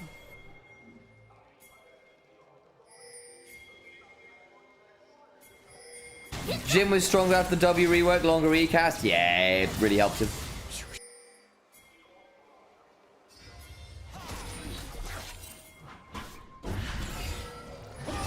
Beichuan finds a bit of an engage. We've got to turn around with a Pop Blossom on 3. Bin's there as well. Beichuan may die, but the audacious charge after. Scuttle Crab's coming. Healy's coming out on the base. He's got a 3 Talon Strike stacked. Off of the Scuttle Crab. Knockup comes on in. And despite a seismic shove, Karis really need to call a car somewhere else. His car isn't.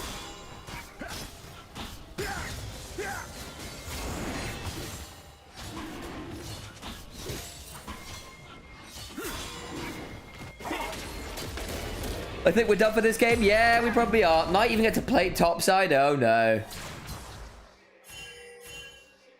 100% KP currently for this Xin Zhao. Just missing one involvement from Bin. Top jungle having an absolute whale of a time. So base one gets jumped and goes, yeah, I don't know about that one, folks. Really nice equalizer pop blossom combo. Everyone was on the red carpet getting pap shocked the entire time. Pap shot? Pap shot, that's the correct phrasing. Stacks 3 talent strike on the scuttle crab. And Talia TP's in to doom. Don't worry, guys. Base one is bad, really. Is he? Is he? I suspect Alex might be being sarcastic in the YouTube chat. Suspicion of sarcasm. I don't know for sure. Because I am context illiterate. Up about 4,000 gold now at BLG.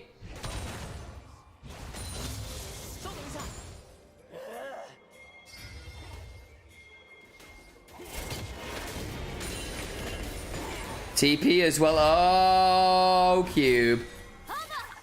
Interrupted. Here we go. Bin's here as well. Pop blossom. Knock up. Equalizer. And cube gets very cleanly dove. Nothing to be done there. Talia will get some stuff on bot, but they've already got the 3 grubs. So they can just force the whole turret. This is the real benefit, I think, of grubs being condensed into only one spawn. If you get that set of grubs, that first 3, those 3 grubs, you get them early enough that you can make a turret dive play like that and then utilize the semi-equivalent to 6 grubs with 4 minutes spare or whatever on plates falling, plus 6 minutes. It's an 8-minute take, right? To hard force on a tower and then just take whatever plates are remaining in the blink of an eye. It can really accelerate a game in your favor. That's another what? 800 gold that just went the way of BLG. Maybe a full 1,000 gold and first turret. Beijuan dodges the dredge line. Backs away. Because before, obviously, you'd have to wait until that second set of grubs. You'd have to take a lot more time to go do that again. And then try and set up wave states afterwards with a lot less time to work with, assuming another team hadn't stolen a load of grubs away. Like, it was it was a lot harder to get value out of them while plates were still up. These days, you can go, cool, I'm teleporting top. 4-man dive this. Take full turret after.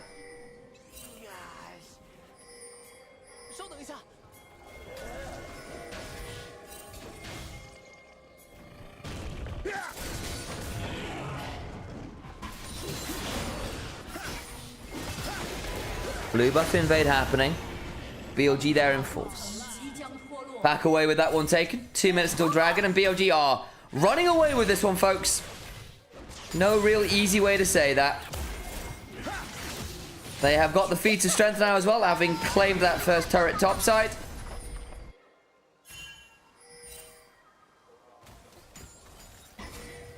Night Burfon, a pleasure to have you in here. Sleep well. Maybe if WE draft so hard in game 1, they don't have to OP champs left for the next games. Maybe. It's the ban out bow strategy that worked so well for Venom Crest the other day. I actually quite like that strat. I shouldn't be saying that. I thought it was quite astute. I think it was playable. I think it was execution, not draft. But there we go.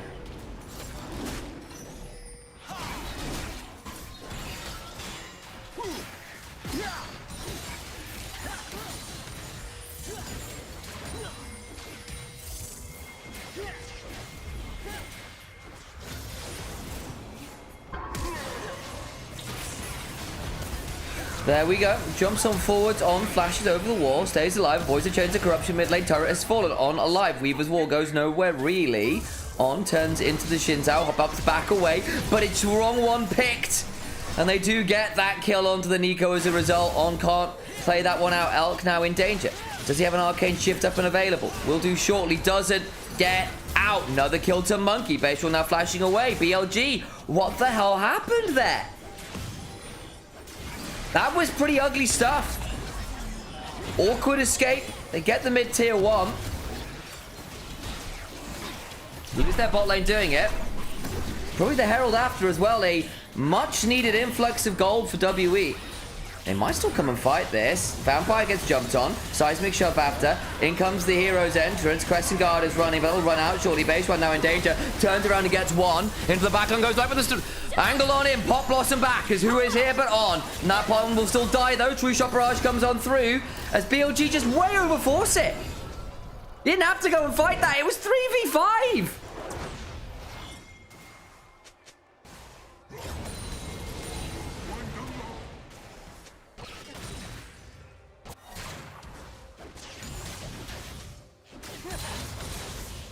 So let's have a look at this again. So this is they take the tier 1 mid and they try to retreat out.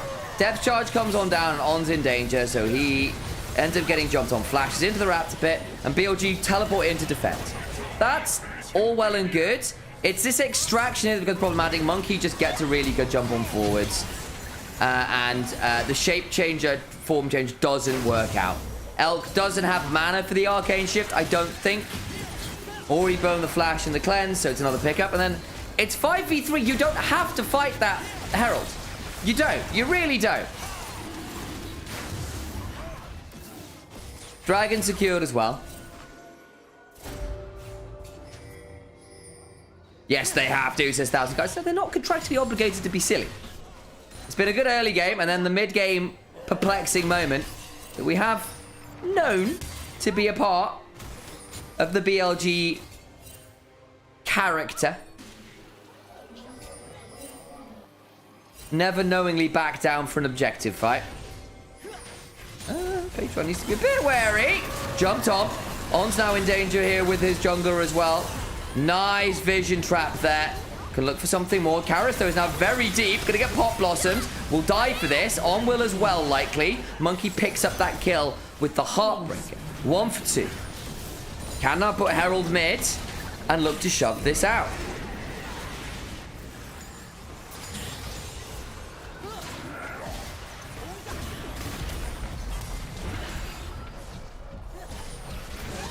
Get a second charge here as well, so that'll chunk out that mid tier too. WE evening up the gold somewhat here. Only 1,500 gold. It was nearly 4k.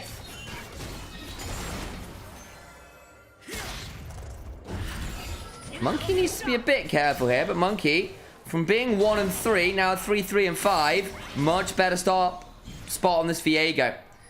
And they were supposed to spike in the mid game. They will spike much better now. You want to see Nord or Ruddy Sack try the Venomcrest anti-bounce strap for science? Yeah, I mean, I think it has some legs. Assuming you're mechanically competent enough to match the rest of the map. And that's no easy feat, because obviously Lost Returns are very scary. Great individual players.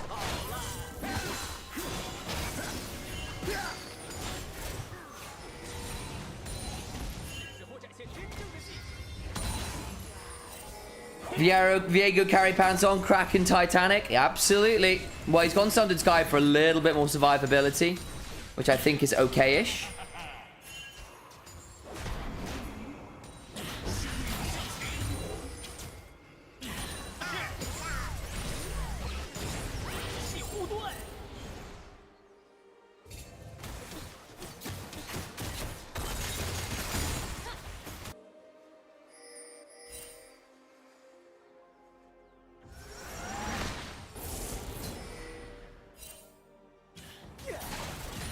Wits End, insane value here.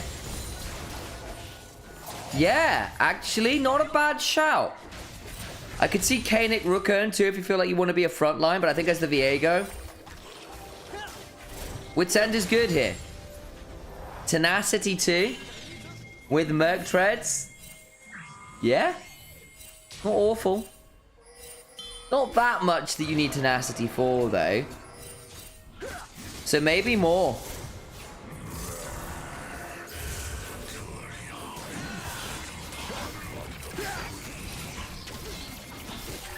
All 5 champs have some magic damage. Yeah. Yeah, that's true. I mean, Ezreal gets a little bit from his W and stuff. That's true. The Shin's out less so, to be fair. Takan, likely going the way of BLG. Happily secured. Get the petals as well.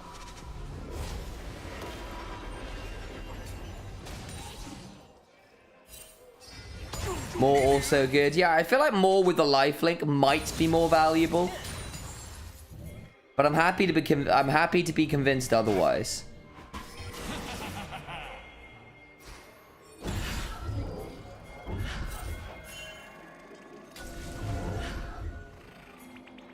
Control ward, far side alteration. Knight was in that bush, is no longer. Does Nautilus have AP scaling? Yes, it does. AP Nautilus is and was a thing for a reason. Doomby used to play it mid. In fact, he famously played it on his Worlds winning run in 2019.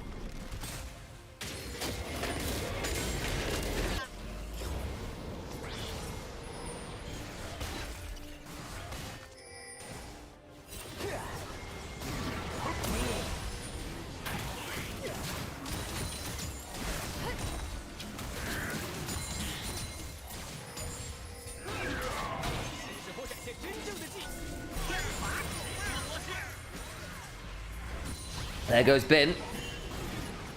And Knight. On's got caught again. This Nico's been caught a lot of times now. On. What's going on? Just before Dragon as well. Get why you're trying to contest in the river, but you can't get caught like that.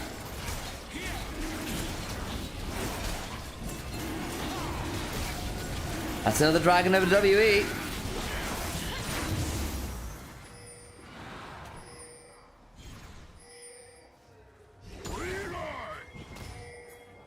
Cube might now be attacked. Knight is level 15, by the way. Roa fully stacked, the extra level in. Gonna pull away as Karis will pull the ultimate himself. Looks for the seismic shove, won't find it. Base right now coming on over. Knight can look to steal an ultimate here. Won't. True shot barrage lands. Chunks out Cube a little more.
Oh lord, Bin is strong. Monkey gets hit by the tangle barbs. Knight across the unraveled earth does get stunned. Looking for potential angle. Nabs that depth charge. Vampire in danger. Hero's entrance comes on in. Big cooldowns burned by BLG.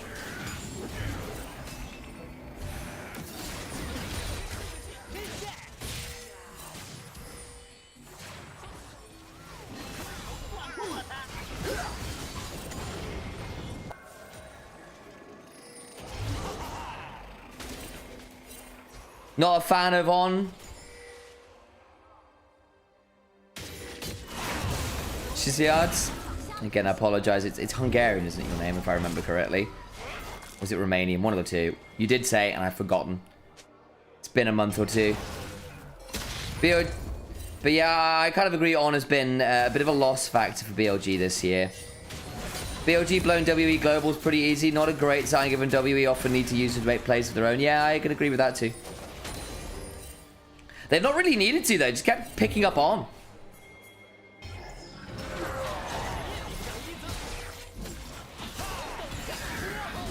Skullcrab picked up.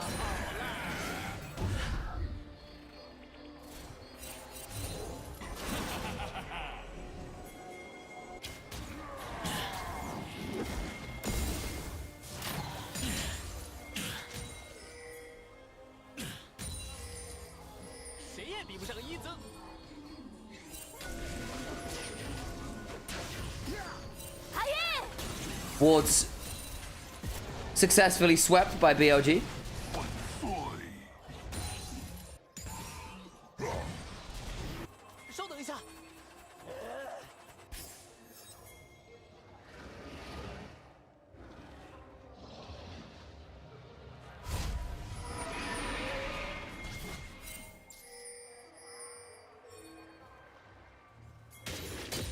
Don't see KL in the server. True that. He was on earlier.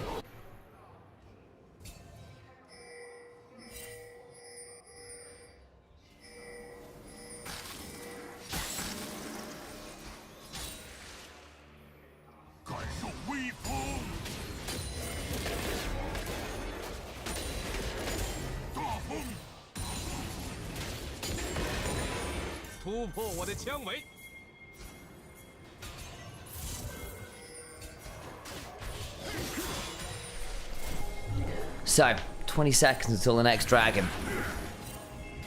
Some very scary breakpoints hit by BLG. Look in Elk's inventory, 3 items on Ezreal. 2+ boots upgrades, and the Zhonya's activation on Knight. Bin, though, for all I've been talking about how strong he's been, just gets picked off. Karras didn't even have his ult, he just walked down there. BLG run down mid all the while, so they burn a lot to get to Bin. Might cost him an inhibitor turret here. Did Bin buy enough time? He also cleared the way. Soul point secured by WE. Can't really stick on the inhibitor turret.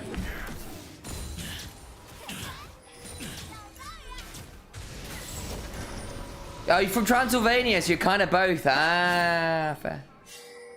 All the vampire jokes go your way, I see.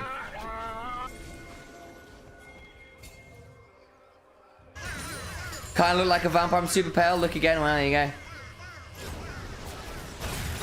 go. Just face checks the Talia and is then in trouble. Tries to turn it around and realizes, oh no, Viego's coming that way. Can't run that way. Boo. Goes down mid. Well, Beitron is picked off and dead. BLG in the mid game. They are notoriously bad at getting picked off. Their early games have seriously improved. They've done a really good job, basically pre-40 minutes and plates falling of snowballing. And then between about 14 and 25 minutes, you can start picking off individual members a little too easily. You can bait them into fights they don't want to take a little too easily. Is Beitron really an upgrade overweight at the minute? Yes, very much so.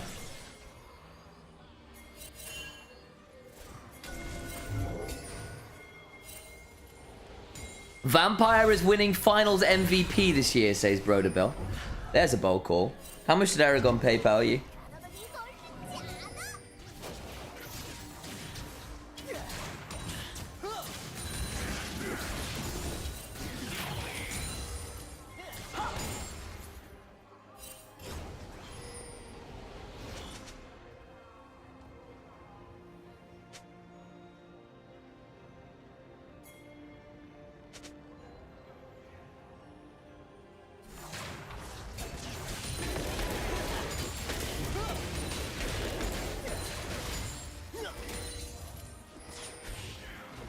Finals of what? Worlds, probably. Would be my suspicion.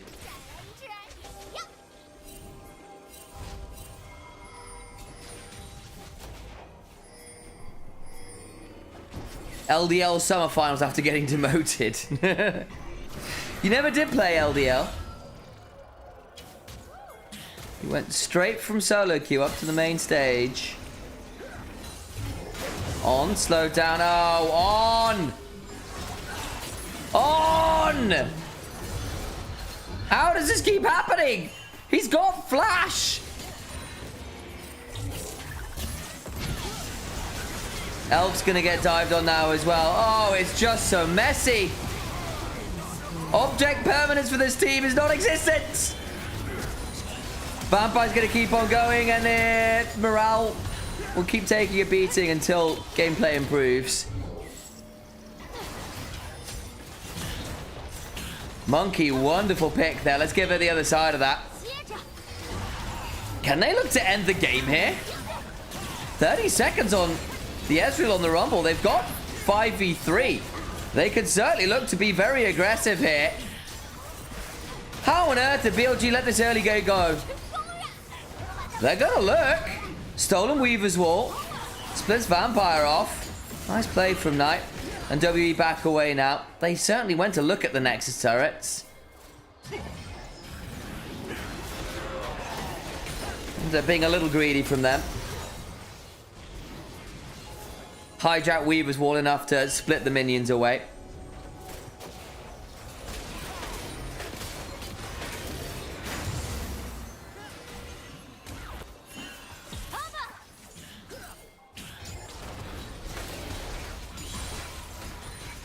Little over-eager from WE. Now, actually, BLG on the reset saying, you guys have him back. We can look at Baron. Potential flip back into the game. Monkey with a Blast Cone, with ult, with Flash. Can definitely find a way into this pit. Oh, not again! On! Flashes this time. Now, Karis in danger. In comes the villain's entrance. That's a Knight ult. And it's all been a ruse. An 11th hour turnaround. As On's looking for a pop blossom, doesn't get as much value as hoping. Knight goes golden, does get that one. GA on Monkey, doesn't get a reset. The max range abscond abduct. And Knight finds his moment, full ace. TP back in, go towards top side. Knight just did wonders. Hijacks the Weaver's Wall in the base. Denies an overeager shove from WE. What an insane ult from him. The only unkilled member of his team buys a Medjai's at 10 stacks. All of your villains should enter with such style. He just is him, isn't he? Let's look again.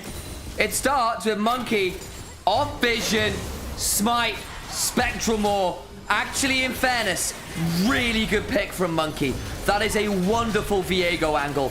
And again, not respecting the potential angle here. This is a high damage Viego. Gets another reset. Another reset.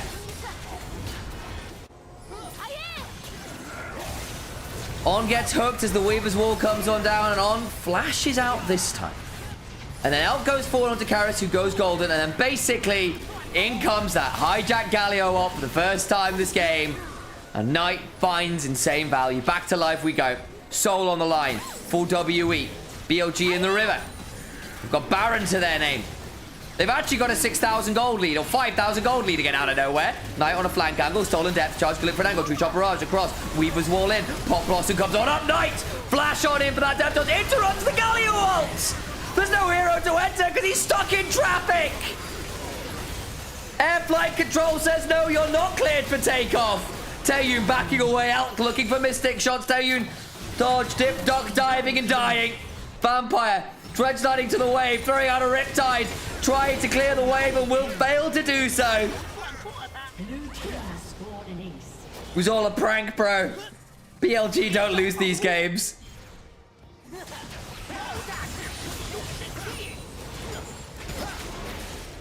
Monkey tried his damn hard out this game. You really can't ask for much more out of a Viego. And they've done everything right in the mid-game to come back from a really extreme deficit. And then you have a player like Knight who just refuses to die. Elk as well at this point. 4 items on the Ezreal. Untouched in that fight became such a problem. Equalizer comes on down. Legendary Knight. Yeah, that feels about right. Game 1 is BLG's. Nami, Shenol on top of you. Annie for pick CC. You basically can now play through mid-prio into enabling jungle invades.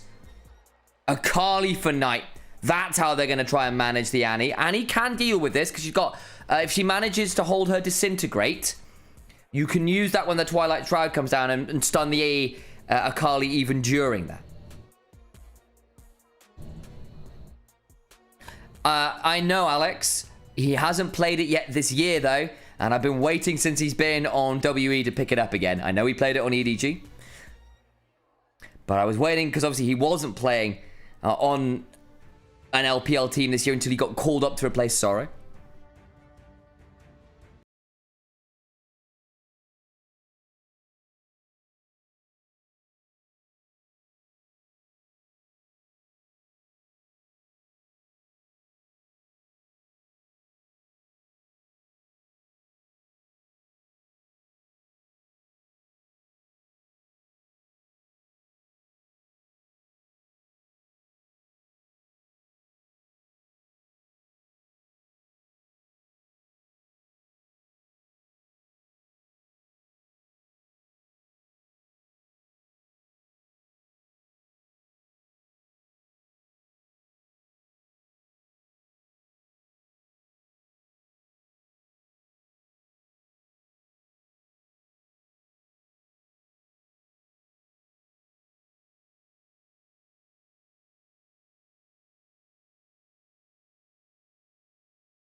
Monkey level 2 invade.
I'm now ready to watch this gank come on forward, but I think Monkey just got spotted there. He's a known quantity. Beitran's here as well. Throws down the smoke screen onto 2. Actually means that Beitran won't get as much value as he's hoping, as On puts the heal down to try and get out of the smoke screen and get involved with the fight a bit cleaner. Don't know whether that heal needed to be popped. Monkey will slide away with the quick draw from that light binding.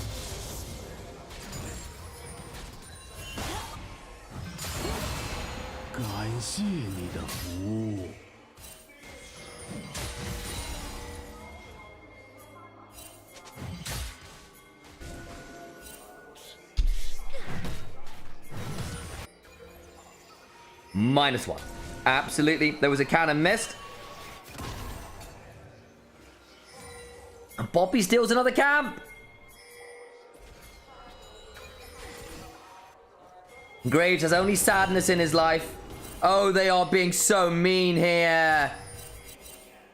Karis needs to be really wary. The shuriken flip goes wide. Base one gets a charge, but doesn't get the wall stun. Does get this heroic...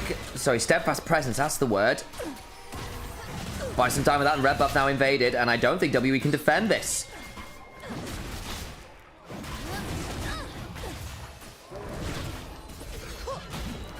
Oh, this is not fun for the Graves.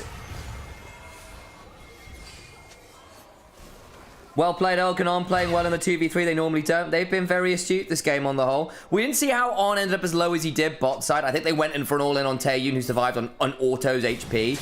And then Monkey turned up to make it awkward. So that's kind of what's keeping the Lucian vaguely in the lead. But hey, the point of this Caitlyn Lux was to manage the Lucian Nami. It has done so. So far. Cubes reset out of the Yorick matchup where he was having no fun at all. Did Taeyun get cleansed just for the Lux route? You see a lot of AD carries do it into Lux Caitlyn, because if you get hit by the first bit of CC, it's over. Like, you're almost obligated to do it on something like the Lucian sometimes as well, purely because otherwise you... It's also for the wall stun from Beitran. If you want to stomp on forward, it'll be really ugly otherwise. Flash on forwards from Monkey, lands the end of the line. In comes the Ghouls, flash away from Karis, who is not having fun into those Ghouls. Monkey's got enough AoE here, I think, to clear that out. Bin survives, burned his flash. So did Monkey. Acrobatism wide. Nice binding onto Vampire. He ends up taking a lot of damage. Ace in the hole comes on down. Karis is low. Flash on for a base run. Then comes the Shen. And he's ulted away, but not before he gets to come on forwards regardless. Oh, collateral damage from downtown brings base run out. He thought he played that so well. But Cube has his ult complete just before Monkey is ulted away.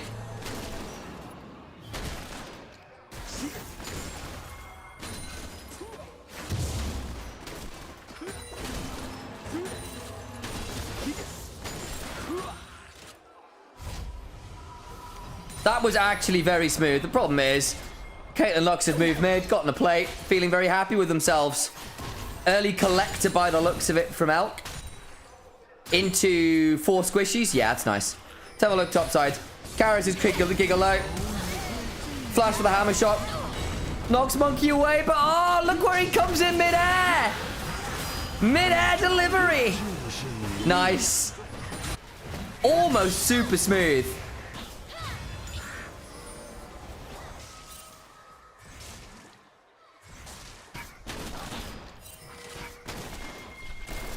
Yeah, it's just that you have to burn a summoner just for that with the cleanse. Yes, but like that is it. That is the biggest threat to you to be able to play this game. Is that lane from Kate Lux can be, if you are hit by one light binding, it is over. So cleanse gives you at least one get out of jail free card. Cannon for Graves. Shen ult the wrong target. Maybe. I don't know. Guess they basically decided that Karis was dead regardless. And the Graves will be able to get a bit further into the play. Either way. Ends up in a 1-for-1. Whether it needed to be, don't know.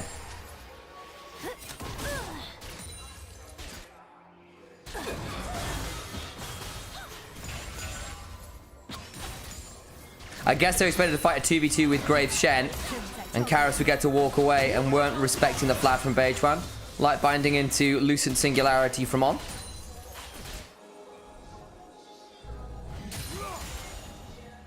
Greeting, dear viewer, says Shelly. You have tools to dodge the lock skew. You do, assuming you haven't used them to go forwards. If you relentless pursuit of... Hang on, Taunt. Monkey's still there. In comes the Spirit's Refuge. Bin in danger. Where's the collateral damage? Not quite enough damage. Bin survives. Karis now looking for a play mid, but there's a ward in this place. Flash from On, away from Karis, who flash disintegrated. On down the flash, but so is Karis.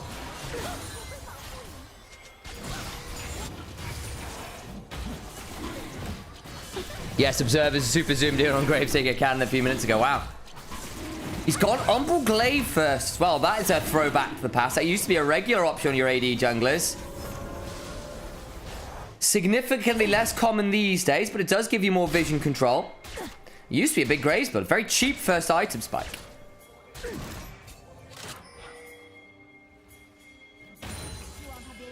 Beichuan. Yeah, puts the ward down.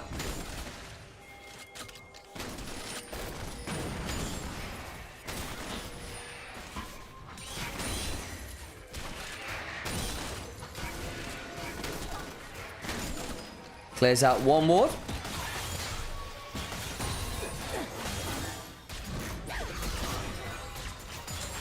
When does Graves ult done any damage to begin with? When he has lethality or 2 crit items is the answer. It's actually got pretty good AD scaling. You do about 800-900 damage mid game with it, which can be quite a lot.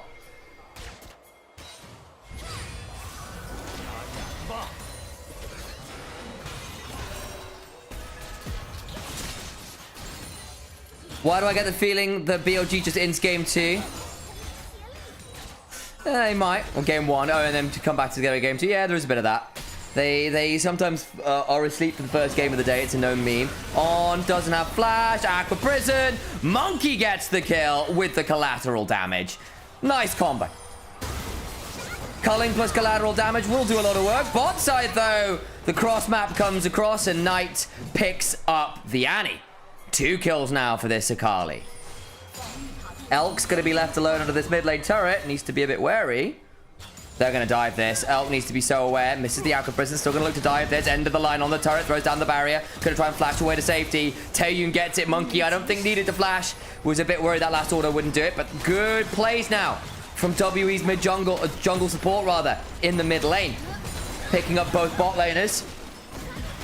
On being down the flash. Successfully punished.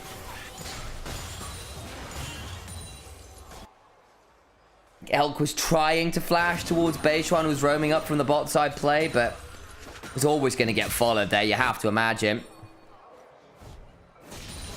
Now bot side, back onto Karis, lands the Q, gets another auto in, misses the Shuriken flip.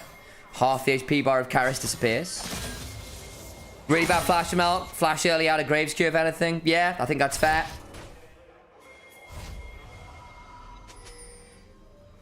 Tried to manage it with the barrier and stick under the turret for longer, I guess. But either way, really doesn't work out.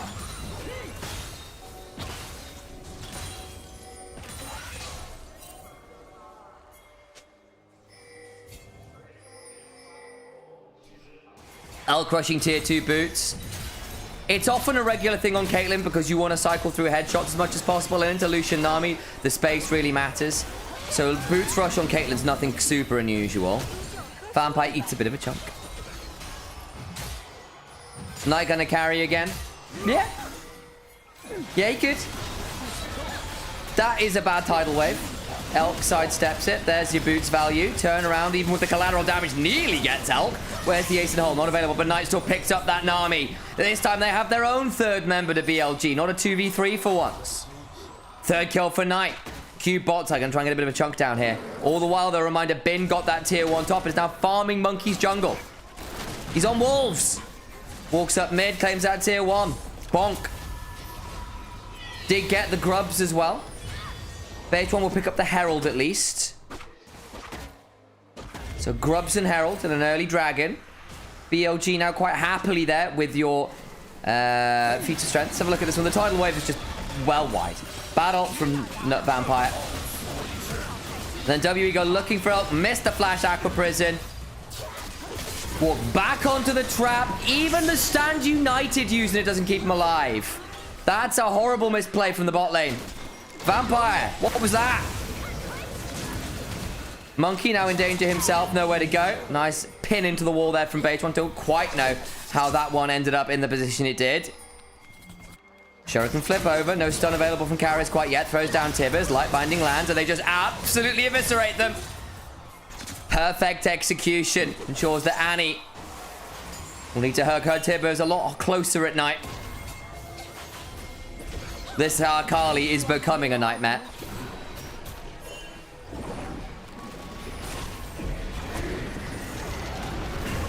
Knight now 4-0-2. Gets to pick up this tier 2. Aqua Prison does land. There's no punish here. The Graves is coming, but might be the late. Goes Golden. Goes into the Herald. Now in danger. Rocket Belt away, but dodged a lot of the CC by using the Herald. Timeout secured, and Knight gets out safe.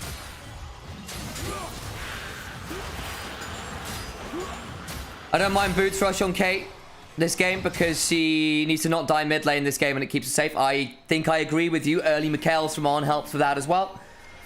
Gets the Collector now as well. I think Boots 2 is fine on Caitlyn, especially into this. Ooh, nah, Knight. You're 20% HP! Flash R2! He's not D2, that's for sure. That is just straight Challenger. 3PO approves of that one. My God.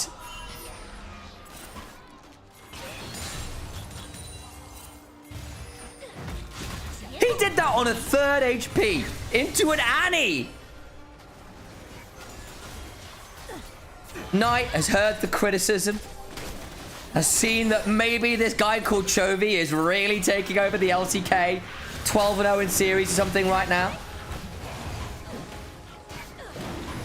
And he decided he can't be having that. He needs to get right back in the conversation. What obscenity is this? That is a full health Annie.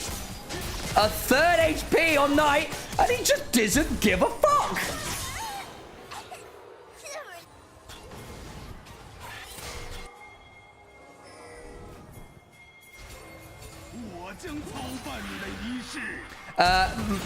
Berserker Greaves are nearly always the buy on Caitlyn. You value getting more autos out more than nearly anything.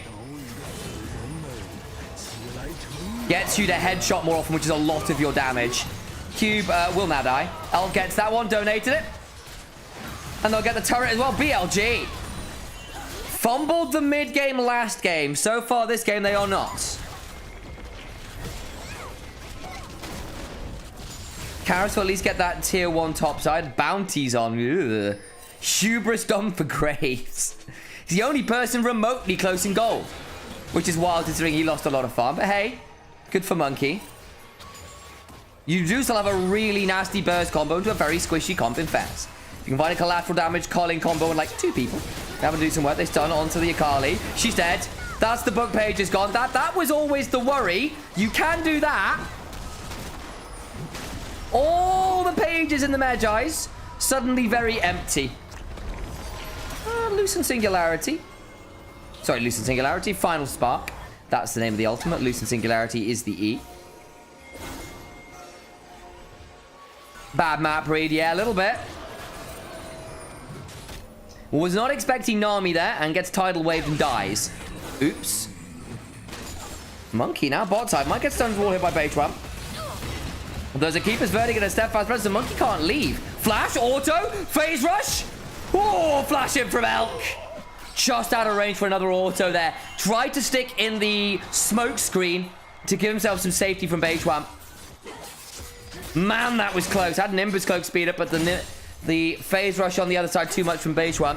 That was nearly a good turnaround.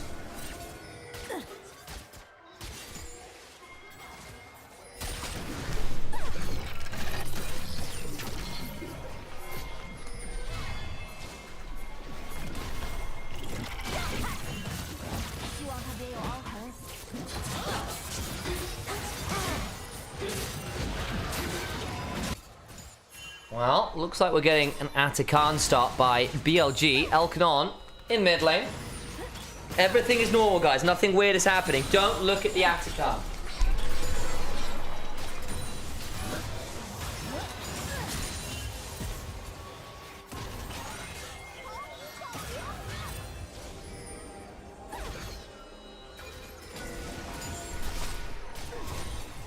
Interesting that a lot of the K OTP just goes Swifties. Interesting. Okay.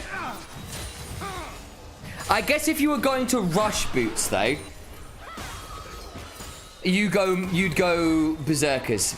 If you're going like boots second or third, then Swifties is fine. But I think because Elk went boots first, I can see that conversation. I can see that being the better option. But it's interesting that one. Just pro players slow to pick up itemization changes. That's also true. Also true. So, you know, like I'm happy to be proved wrong. I understand the thought process this game at the very least. So I don't think it's a bad choice, if that makes sense. If there was a slightly more optimal one, I would happily cede info on that one. In fairness, with these skill shots flying, not sure they have time to look at Atakan. Yeah, true that. Atakan was taken, of course, worth noting. And all of those beautiful blossoms go the way of Billy Gaming. Not Pilky Gaming, that's our team. Chat.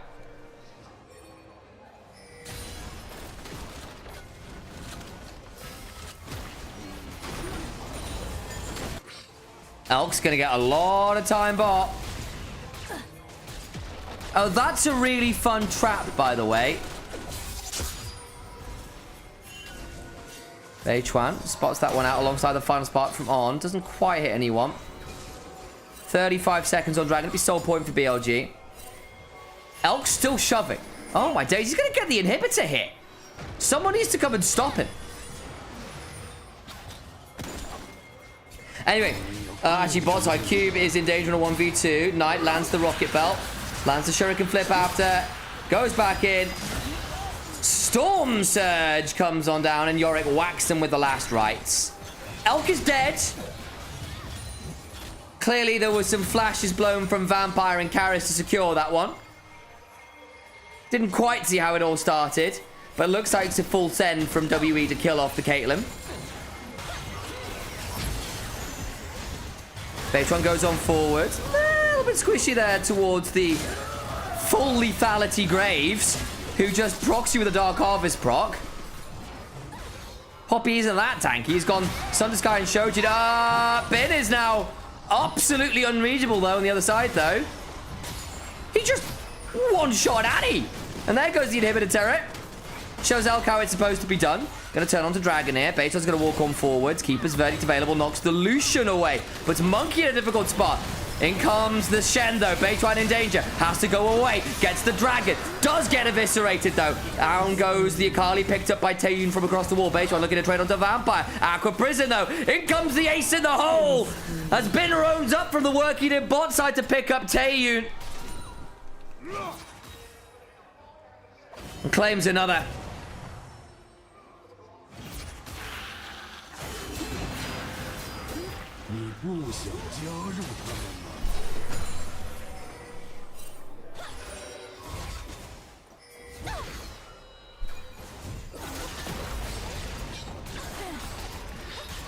This one is looking all but over, isn't it? The Akali has no stacks in the Metros and does not give a damn. Bin has maybe stuck around a bit too much. So there's that replay on how the Annie died and just got revenge now in mid lane. Flash on forwards for the last rights queue.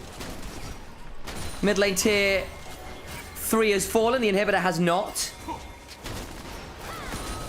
It's a bit of a banger, even though it's likely to be a 2-0. Yeah, okay. So this is what happened. Elk tried to jump away. Got caught mid 90 caliber net. And then thought he was out. Got shielded by On. And then there was a collateral damage from off vision down tap to claim his life.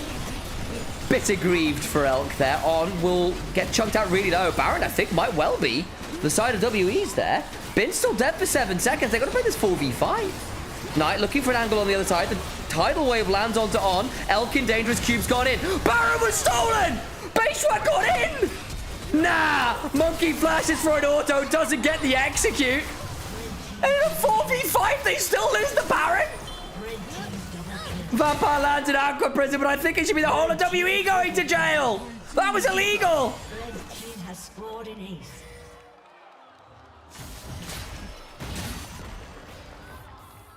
Wow. Well, the game's now over. WE flip it. They say they got the man advantage. They say, screw it. We've got damage. Let's try and make this work. And BLG were having none of it. A much cleaner game too. Hands checks in the mid game. Relentless in their pressure on the map. 1 or 2 members got caught. As we saw some glimpses of what WE's draft was supposed to do.